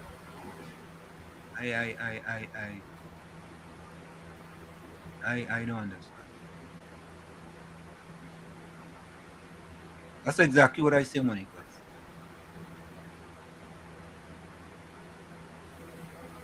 That's exactly what I say. Yep.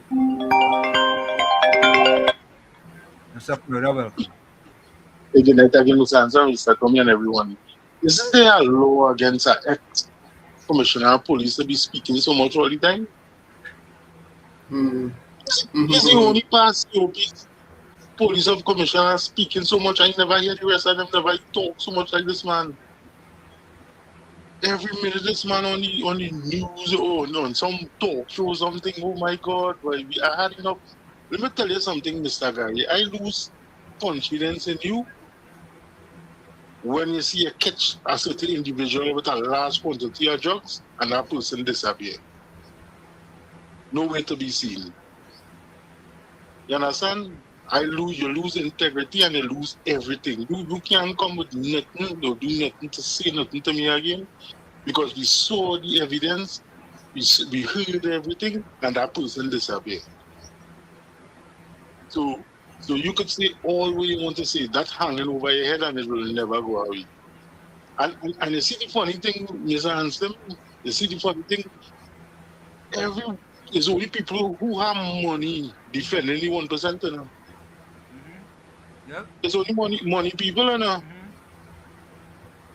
Right? So we have to pick in some nonsense. So don't say it's 1% or don't say nothing. There's a clique. Once you have over a certain amount of money, all is one. And we see it because if you was truly care about the country and they say, oh, you don't care. Listen, the law, the country is governed by law. You follow the rules and regulation. If they are wrong, well, the taxpayers have to pay. And at the end of it, you understand? But if they find evidence on you now, my, what a tangle web we weave when you first started saying. All right, guys, look on.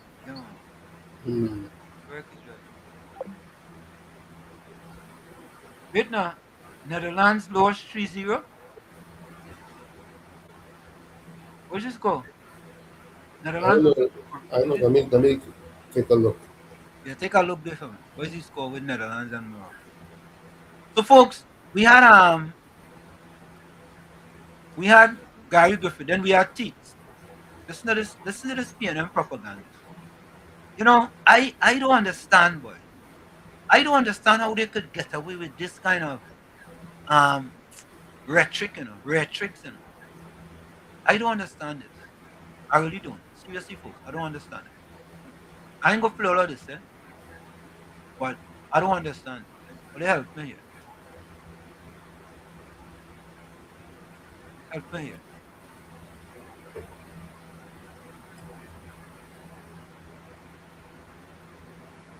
Help me with this. Listen to this. Hi. Morning, everybody. Stella, we will start back playing just now. Forgive the sweatiness and thing. I was doing some work in the yard. I need anybody who's on and seeing it to be able to tell me whether or not they're hearing me clearly. I'm hoping that you guys are hearing me clearly. Well, all right. So I want to jump into this real quick. By now, I think, if not the entire country, most of the country is aware that several members of the Hadid family have been detained, and they've been detained. And the story this morning from Anna Ramdas is about an assassination plot. So there are a couple of things I want to say. There is no part of me that thought that I would have to come here and say anything at all based on the stuff that I've heard. But since Wednesday, forgive the noise, the dog's in the background playing as well. And again, if one person on the live can tell me if they're hearing me clearly, so that way I don't have to repeat myself when I actually start speaking. Just give me a little thumbs up or something, or a little message in the chat window. Stella, ease me up now. Oh, God. Yeah. So, a couple dots to connect. One, this alleged assassination plot has absolutely nothing to do with national security issues and everything to do with a land transaction, a transaction involving state lands, right? I know that we as a society tend to stigmatize, stereotype the Syrian Lebanese community as being a community of drug dealers and money traffickers and money launderers and traffickers and all of those things.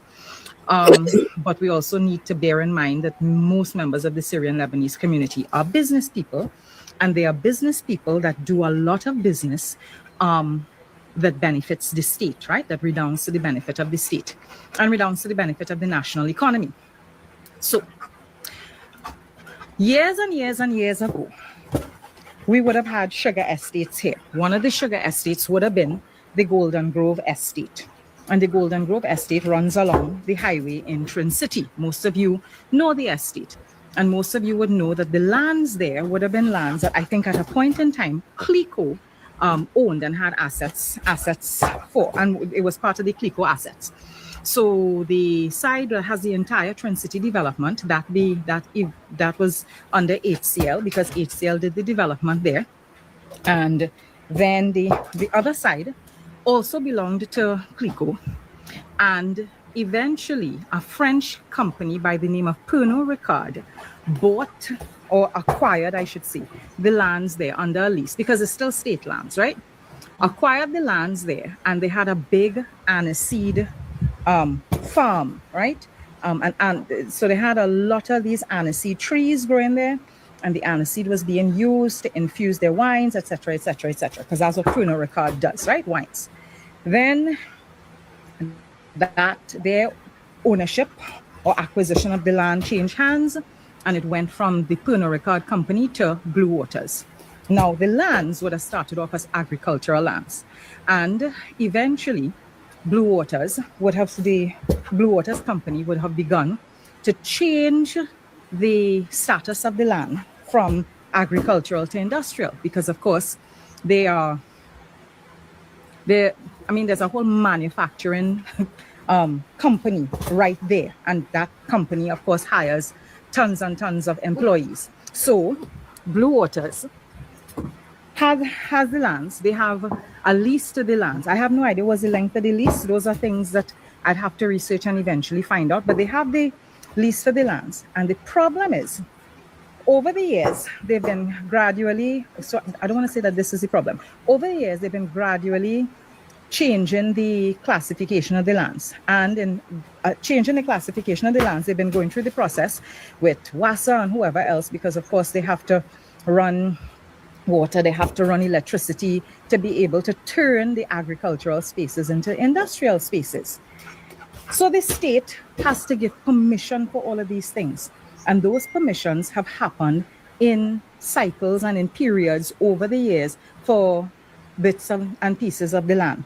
So it's part by part. So let's say, and I'm just using these figures hypothetically, let's say they have 10,000 acres of land, and I don't think it's 10,000 acres, but let's say they have 10,000 acres of land, they would have been able to convert, let me say 2,000 acres, then another 1,000 acres, then another 1,000 acres. And they've been doing that bit by bit under different administrations. So this isn't a new thing, this isn't a now thing, this is something that they've been doing for quite some time.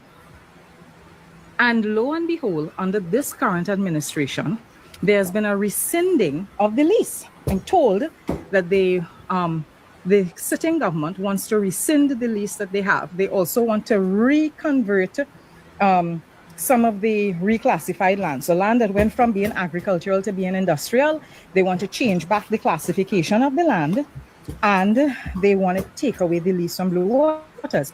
Now, the Blue Waters Company could easily challenge these decisions in a court of law, and that could tie up the entire that could tie up the land. It could tie up changing over the lease of the land from Blue Waters to whoever else. And I'm told that there is a party financier of the sitting government who wants those lands. And so it now brings us to the current detention. So Wednesday, when the country got up to the news of the 7 o'clock raiding of the Hadid's household in Westmoreland and the Blue Waters Company buildings and offices in Trin City, by the end of the day, I was told a couple of things. I was told that the detention order basically stated that there was a conspiracy to murder. And so my question was, conspiracy to murder whom? And my source then said that what they are claiming is that the family that has been detained was conspiring to murder the Prime Minister. I didn't want to come out and say that Wednesday evening or Thursday morning because I didn't want to jump my sources on them. So the Anna Ramdas story this morning would have indicated to you, right, that there's a plot to assassinate Kamala Prasad-Bissessar. I just want to point out a couple of things here that people may or may not be saying.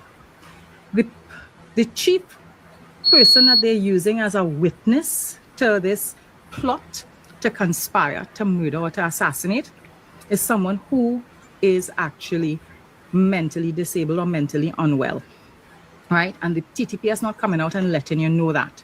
And they're also not coming out and saying that what they are what they're building their case on is anger and resentment or frustration over the challenges that the state has been putting up, the sitting government, has been putting up with respect to the Pernod Ricard lands. And I'm referring to them as the Pernod Ricard lands, but... Oh, boy. I mean, when is it going to stop, man? Wow. When is this propaganda going to stop? Mr. Waffler, welcome. Prefer if you call me by, you know my name. So let's be serious here now. And good evening Listen, to you, sir. listen, Good afternoon listen. to you. Good afternoon to you, Mr. Your name on this program. Mr. Anslim. Your name on Okay. this So program. all right. Well, here. All right. Good. Okay. Boss, Whatever. hold on a Whatever. minute. Whatever. Hold on a But minute. Hold one whatever. minute. Okay. Go ahead. Whatever. Okay. Right. Waffler. Whatever. Right. Can you hold a minute? Fine. Can you hold one Get your minute? jollies. Right. But you see, right. Mr. And good Waffler, afternoon to can you. you hold 1 minute? On this program, people get names. If you don't like the name you have, you do not have to call the program.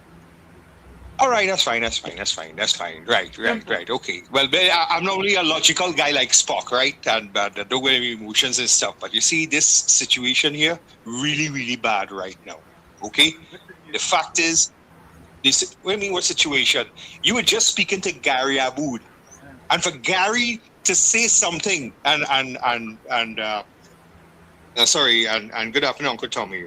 Forget my bad manners here, but hey, you know. For him to make a statement, and you call me a waffler, he went all over the place talking about who Coco in his son and all that kind of stuff. To make a statement like that, he knows that every Syrian is not come from normally rich Syrians, maybe a lot of them, but the fact is that when he says something like Coco in the sun, that we all have Coco in the sun, the maxi driver not showing up, his true earnings and stuff. You know what that sound like to me? Remember that saying? Oh no, we thief. Remember that? Yeah. Did it sound similar to you? Well, I can't say or everybody are Coco in the sun. I can't say that. Some people are no Coco in the sun. Some people are no Coco in the sun, exactly. But to make and then to generalize and make a statement like that. I mean that was, but the fact is, you call him up on the carpet and call him and say he could be a lot more responsible, you know, in his statements, and to say it's being racist. So what is Philip Alexander? You know, and then you use a term. I mean, Philip is Syrian too. So, but here's the thing about it too, is that when you make a statement like that and saying that this government, I mean, God is the prime minister, is an assassination plot. I mean, look, allegedly, because we all innocent until proven guilty, right? So let the chips fall where it may, let the process take its place. But to say something like that, right, and don't directly tell you, about, when you ask him about his statement. Now, that's, Gary, I'm very disappointed for the short time I've known you, when I was in Trinidad years and years ago, right, and all the good that you're doing, but I won't condemn you. But that was just wrong. And he used that term, reverse racism. Hey guys, is racism white on black only? No. Right. So what should have, I say we should have put him up on that, right? He experienced reverse racism. Racism is racism. White on black, black on white, black on whoever, on yellow on everybody, on black. Come on, man. But this situation is a real bad situation. And Sorry about that. Go ahead. No, okay, good. No, yeah, I'll just say guys, but that is it. Hey, talk to you guys. Take care. Have a good night. Right, I go on. I done. I really pissing Vex right now with this crap. I go on.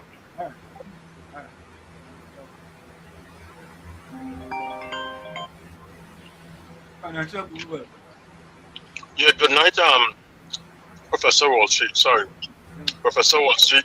Sorry, let me just suck in some salt put here. Sorry, I'm not supposed to be doing that. But anyway, good night, Professor Wall Street. Good night, Uncle Tommy at WZYE. Professor Wall Street, I sent you just now a little snippet because, this case with the 1%ers or the part of the 1%ers and the back and forth between Mr. Gary Griffith and what Mr. Philip Edward Alexander talked about.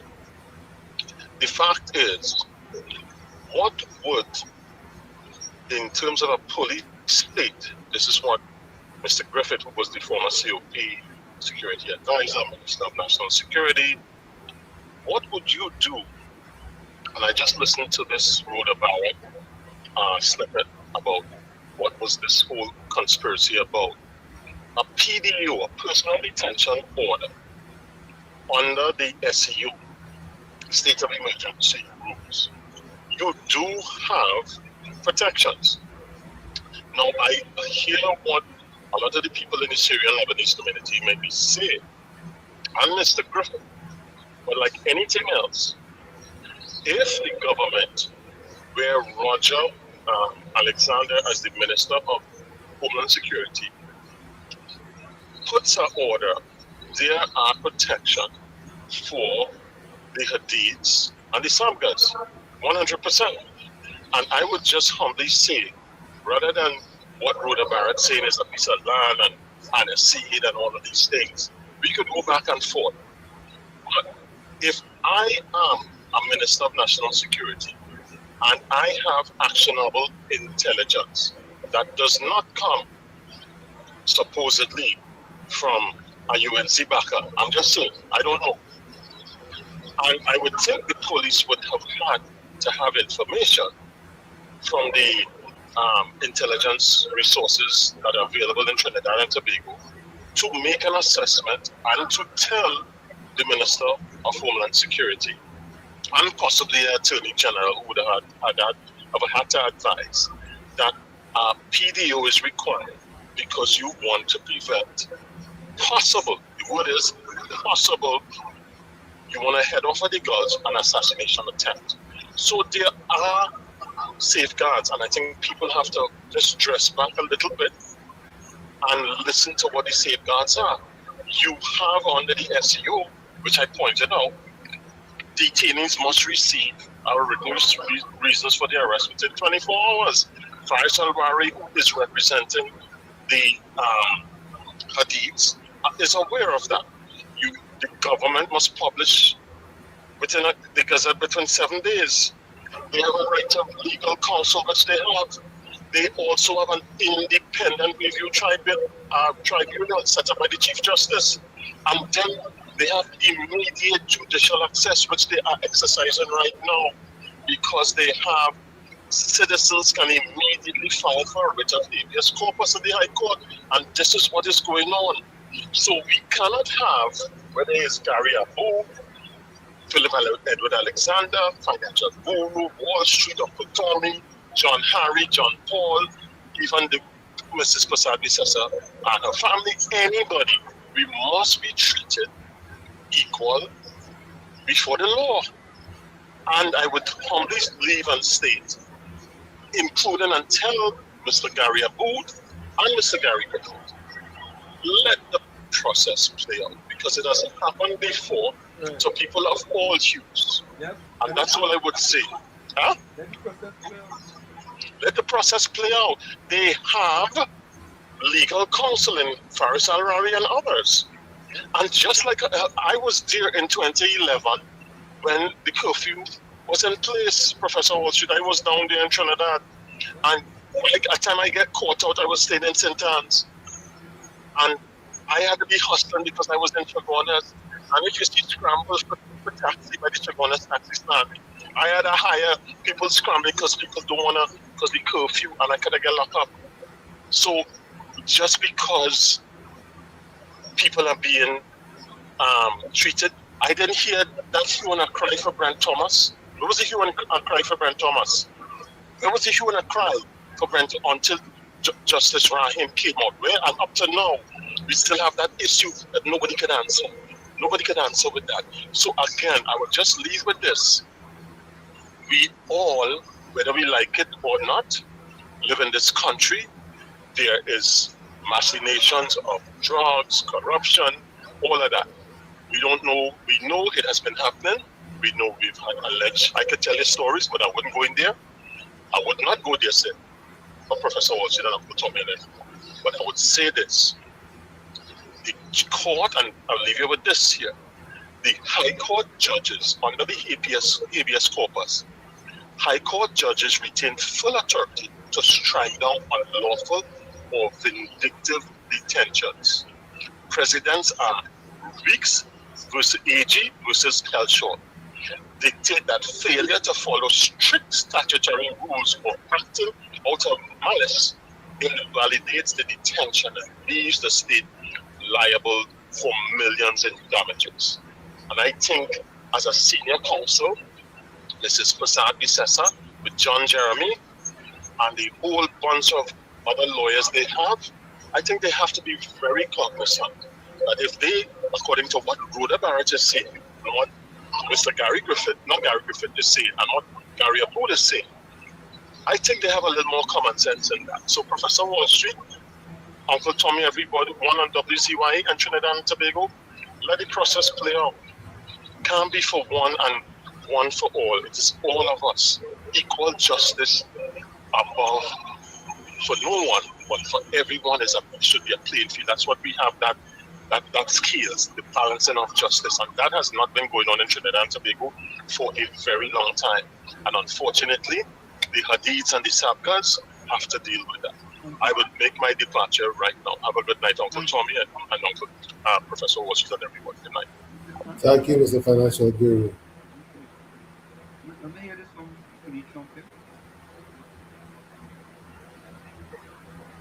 It's all true. Gary exposed me tonight. I sent my advisors to advise Prime Minister Kamala on how to go after all the 1% and get them out of business. What a big pile of horse, donkey, and cow manure. Gary, you should tell the truth. Tell the public why you were denied a U.S. visa. Who caused that, Gary? Tommy, this is an editorial here on Teeth. Are you already did that editorial? Take a listen. An editorial by Nilas Maharaj. So Teeths is saying, the government has arrested PNM financiers because they have a lease on state land and the government want it back to give to UNC financiers. This is saying that the police is a political entity doing UNC bidding. Basically, TT has no real democracy anymore. It's a police state. This is a very radical and dangerous assertion.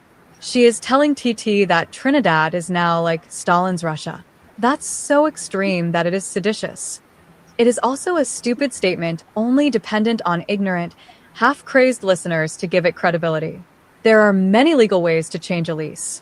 And given that the holders of the current lease pay virtually nothing for controlling access to valuable groundwater, the state would have a good case if they used legal means to change the situation. What seems apparent is that the holders of that lease acquired it as a political favor, likely involving corruption. It seems to me that this woman is greedy and unscrupulous, willing to destabilize TT by spreading rumors to stoke resentment among those with a low capacity for thought and a high level of ethnic envy and resentment. Yeah, that told me a low capacity for thought and high ethnic resentment. You hear that? Yep, I hear it. Claro. Yes, excellent. Who benefits from such a national atmosphere? Who benefits from crime?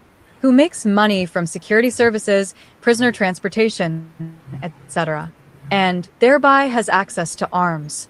In whose interest is it that TT should remain divided by ethnic resentment and unable to organize itself into a coherent state? When you consider the above questions, as a friend of mine pointed out to me today, you see that it is not at all far-fetched to consider that there might be elements who are willing and able to stage a coup by eliminating current political leaders. Folks, your closing comments in the chat, and your closing voice notes, and your closing quote. You know, it is interesting, Tommy. Yeah. But this is why we play this. That the PNM has found itself in, as the gentleman would have said rightly. Dr. Eric Williams, many years ago, said that every single member of the PNM is a propagandist of the PNM. And one of the first things I will do as your new chairman is to ensure that that the propagandists of the PNM must be deployed on every nook and every cranny of this country, and we will chase them away on social media, and that the gospel of the PNM must be known to every single citizen of this country. Remember to take the gospel of the PNM and to spread it in your homes, your villages, in your offices, and throughout the length and breadth of Trinidad and Tobago. This PNM tell a dead thing can't work because I will dead.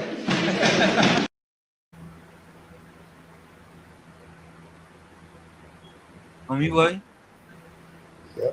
you know, when things happen in the country, some people will show their spots, eh? Some people will show their spots. And I want to think that what the PNM should be doing is dealing with this storm.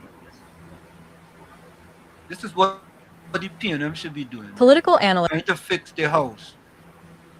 Because their house, the Balize to me, Balize dead. They're dead.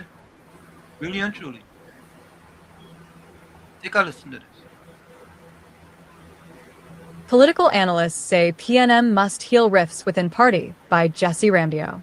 Political analysts are urging the People's National Movement, PNM, to confront its internal divisions head-on, following a public appeal by party chairman Marvin Gonzalez for unity as the opposition prepares for the upcoming local government elections. PNM problem. That's why I tell you all.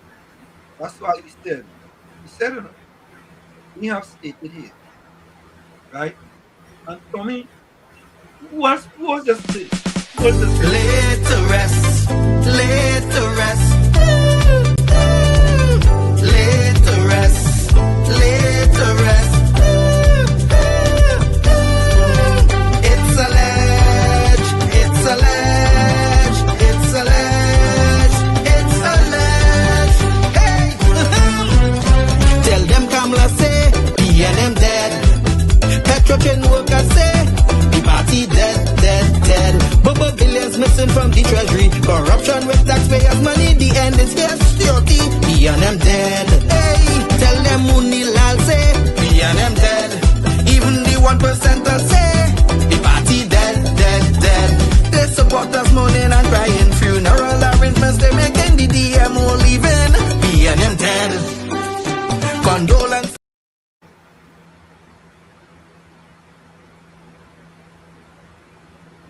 Speaking at a party meeting in Marabella last Thursday, Gonzalez called on members to put aside personal grievances, insisting that internal disputes must no longer distract from the party's mission.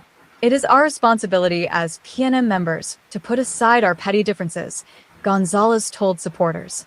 Let us hold hands together because our differences are insignificant compared to the threats that face the people of Trinidad and Tobago today. His comments came amid ongoing speculation that the PNM has been grappling with internal fractures following its crushing defeat in last year's general election and the leadership transition from former political leader Dr. Keith Rowley.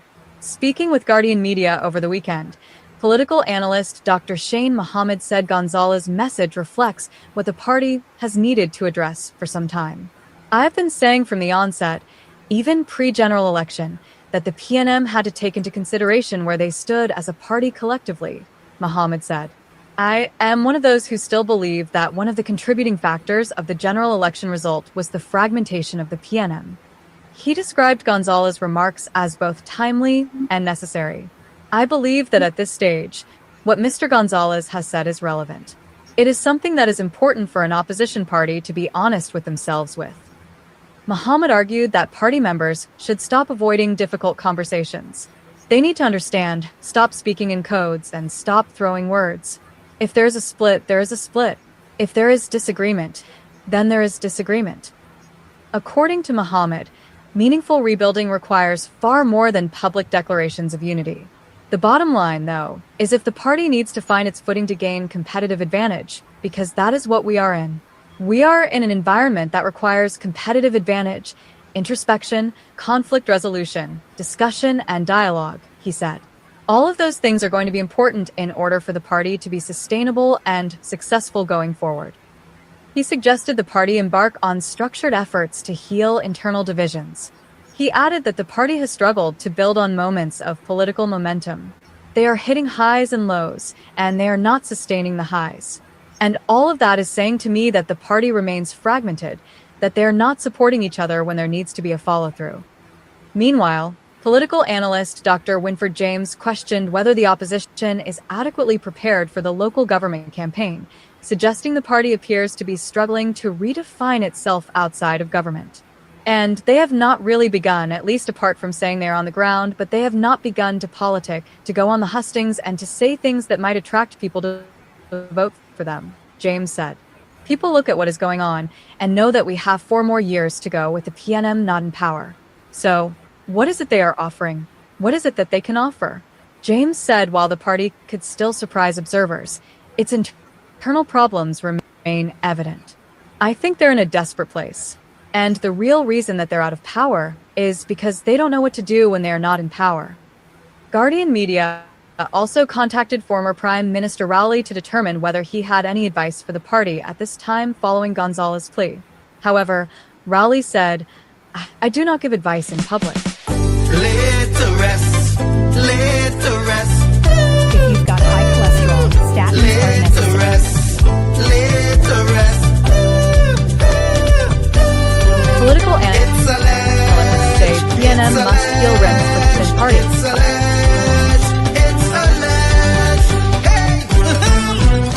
Tell them Kamala say PNM dead. Petrochem workers say the party dead, dead, dead. Bubble billions missing from the treasury. Corruption with taxpayers' money. The end is here. Security. PNM dead. Hey, tell them Munilal say PNM dead. Even the 1% say the party dead, dead, dead. They support us mourning and crying. Funeral arrangements they making. The DMO leaving. PNM dead. Condolences to the Balize. SIEP, no more pale pale. The rising sun is ready to govern Trinidad and Tobago for a brighter tomorrow. 1. Restart the economy. 2. Health sector immediate victory. Abolish crime. Put sports on the front line. 4. Every pipe must have water. 5. Roads smooth as 6. Provide people with work. UNC and making jokes. Tell them drilling say PNM dead. Social media say the party dead, dead, dead. The registered party members in pain. Scarborough to put a spin. Inside sources say PNM dead. Tell them Arnold say.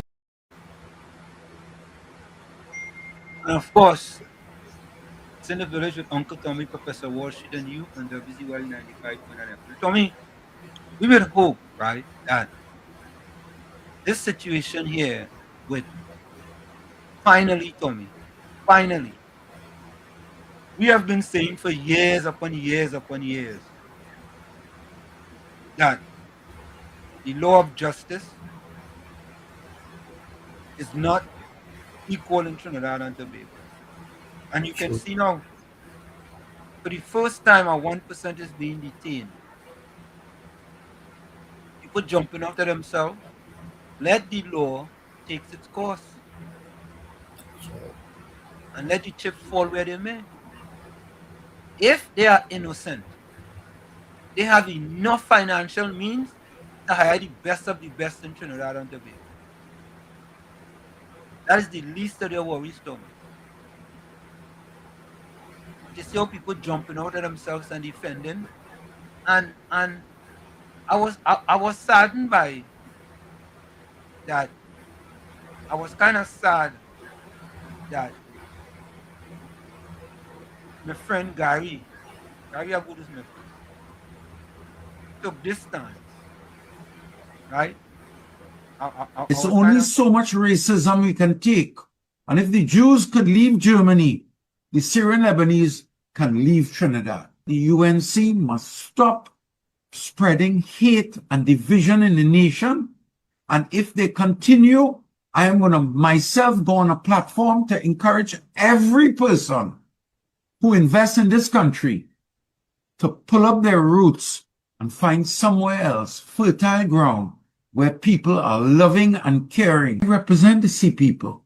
And is it to say that I represent them because I'm involved in drug activity? Take it to the police. My hands are as clean as I would want them to be.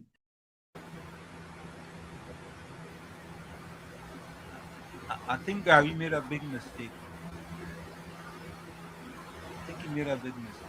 I think what he needs to do is to correct his mistake. It is a very strong word, Tommy. Yep. It is a very strong word. Very. And when you use them type of terms, you have to have evidence to back up your terms. Mr. Freud, welcome. Yeah, I want to say good night to you, Mr. Hanson. Good night to Mr. Tommy. Good night to everybody on the chat. Yeah. You know, everybody be safe until we meet again tomorrow. But Mr. Hanson, I know listening to that thing you're playing there. Where they go take roots and go again? I want to know where you going. Who you think will accept the winter field in America? I don't know where they're going. I know where you're going. Maybe Barbados. Well, Barbados is depend on tourism. But you know, is the funny thing? You see how they're using the wealth and threatening that they go take the roots and come out like Trinidad go suffer. So if the whole 1% take your everything and go, we will get people to come to invest in Trinidad. Trust me, Trinidad have money. You think I'll go in anyway? We call it a multi-millionaire, billionaire. It's Trinidad. We all go in. So don't use your wealth to try to target me and make me feel guilty. All right, guys. Good night. Good night, Mr. Florida.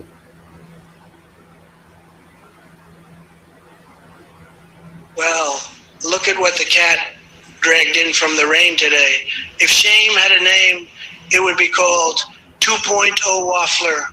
Wall Street give you a good name.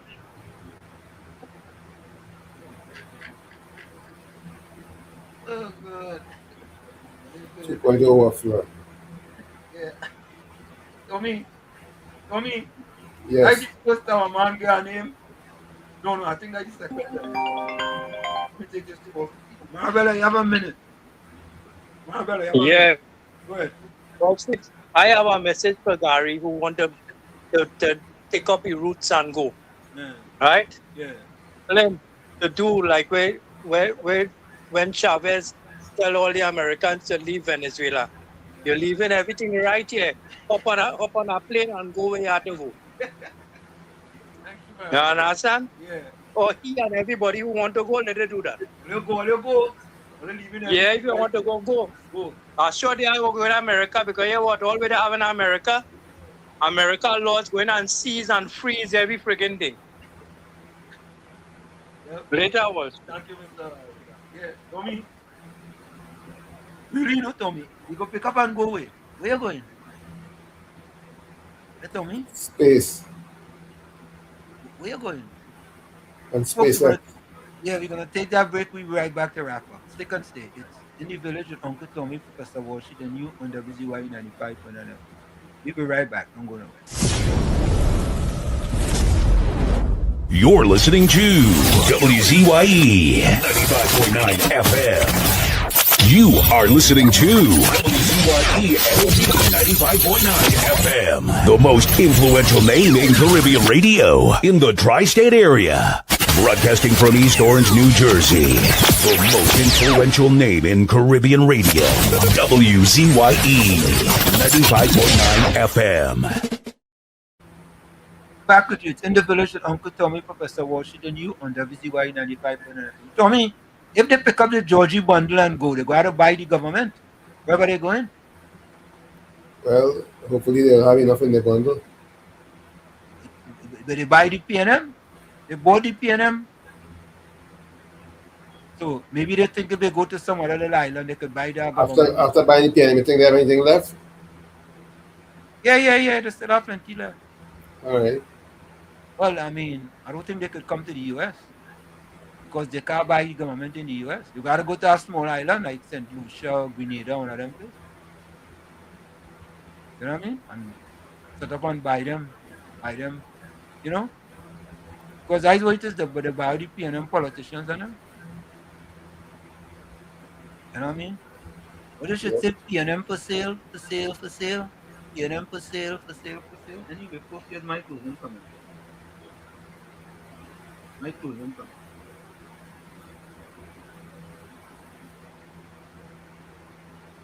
Well, Gary's my friend, eh?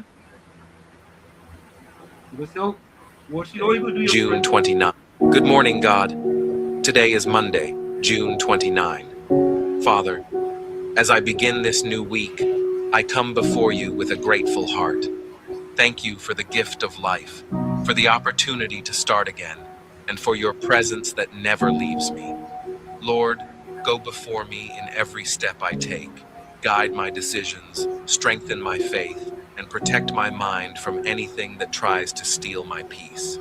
May I not carry the weight of yesterday or the worries of tomorrow, but instead live this day trusting that you are taking care of every detail of my life.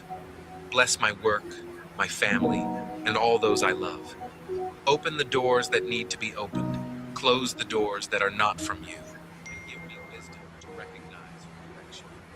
May this week be marked by your protection, your favor, and the certainty that no challenge is greater than the God who walks beside me. I place this Monday and this entire week into your hands. In Jesus' name, amen. When I said this is it, the clock on the wall said that's all. I like to say what I've got to do. Remember, hard work beats talent, and talent does not work hard. And for every 60 seconds of anger, you lose 1 minute of happiness. Remember, the circumstances may determine who you are, but you are responsible for who you be. Right, Tommy? Maya Angelou says, I can become bitter, quite angry, and burning in anger, but I have never been bitter. Bitterness is a corrosive, terrible acid. It just eats you and makes you sick. Like I say every time, you, the man in the mirror, you have to become that change you want to see. However, if you look in that mirror and you don't like what you see, you cannot blame the mirror. Never look down on a person unless you're giving them a hand up. Love you all. Be safe out there. Try to stay cool because there's going to be some hot days coming up. Till then, or should I say till tomorrow, please God. Good night. Tommy, check this out now. Before we go, Patricia Weed says that will be mass employment. Right? Mass unemployment. Mass unemployment, yeah, my bad. Mass unemployment. Patricia. Stay off the weed.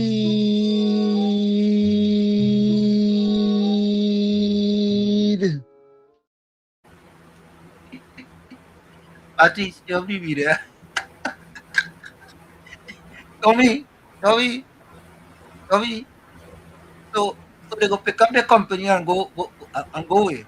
But they picking up the company and going. Eh? Well, they're going to create a vacuum that has to be filled. And that's an opportunity for many others who have the stuff together. They go pick up the company and go some other place.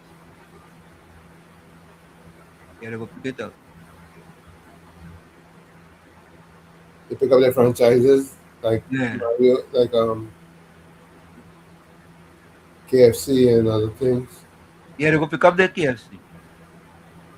You understand? They go pick up their KFC and go to the next island. Anyway, let me see some closing quotes up here on WhatsApp. Miss Atlanta said, speak only when your words are most beautiful than silence. Wall Street and Tommy, blessed night. Thank you, Miss Atlanta.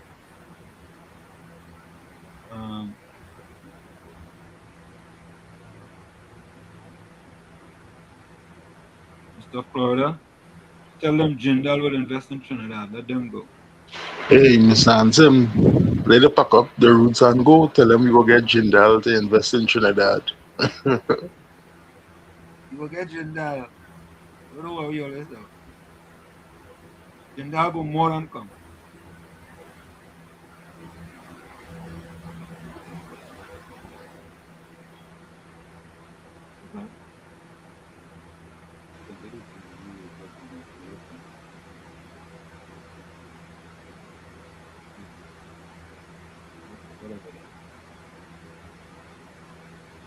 All right, let me go to the closing comments.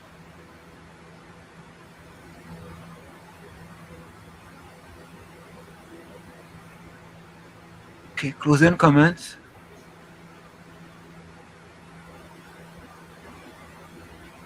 Yeah.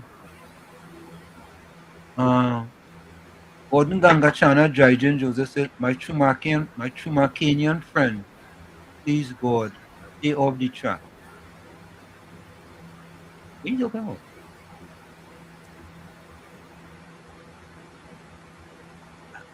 I don't know. Yeah? I don't know what you're talking about, eh? But anyway. Just ginger a man, get on my face. Just ginger a man, get on my face. Take And that. stay off the weed. Huh? And stay off the weed. Oh, yeah. Tell me, you want them to do that too? Yeah. Take this Gordon Gangachana. Stay off the weed.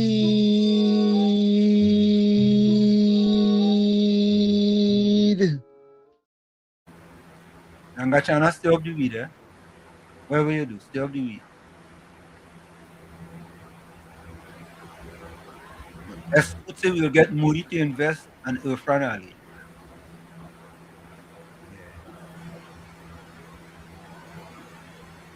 Okay, closing comments from the chat. Nick says Trinidad has 1 million plus consumers, where in the Caribbean has that among their people. Jamaica.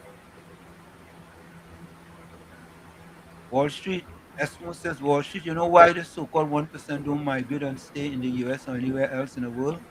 It's because they can do in TNT and get away with it. They can't do it anywhere else. Correct is right, Esmo. They could do what they want in Trinidad and get away with it, but they can't get away with that outside of Trinidad. Gordon Gangachana, Jaijin Joseph say, I know we can turn things around for the better, but we should talk to God and man. Stop letting the wicked ones grease your hand. Be truthful, even if the 6.5 may vex with you. God needs us, especially Patty, maybe that is Patty. Andrew says, have a peaceful night. Good night. Hey, Tommy, look, put your show weed back, goes in course, you know. Put your show weed back, goes in code, but like that little thing, that little pull she take there, had an effect on she, but. That's the weed we see there, had an effect. Closing comment, don't trust everything you see. Even salt looks like sugar. Hey, put your show weed, boy. Hey, look your partner for closing comment too, Tommy. P&M Fox. The Concordat of 1960. Under this historical agreement, the nominated school boards retain the right to handpick 20% of their incoming first form students, Larry Abood and Philip Alexander. So, they can't change that? Why that can't change, Tommy? Anything changes, the only constant in the world. So Correct is right. The only thing that's constant is change. So why isn't that change? Why? Look. Elon Musk will take them. Nick say Elon Musk will take them. And Angie says, good and restful night, wonderful villagers. Stay safe and blessed until Thursday. Again.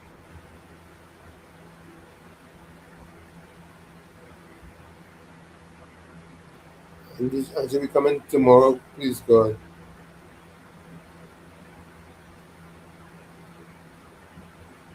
Only Monday. Say that again? It's only Monday, so we have a Tuesday show. Yeah.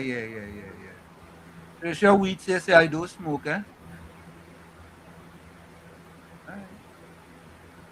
Okay. Still stay off it because you must get second-hand smoke. Folks, we are out of here. We see you tomorrow, same WZYE time, same WZYE channel. Later. Bye-bye. Good night.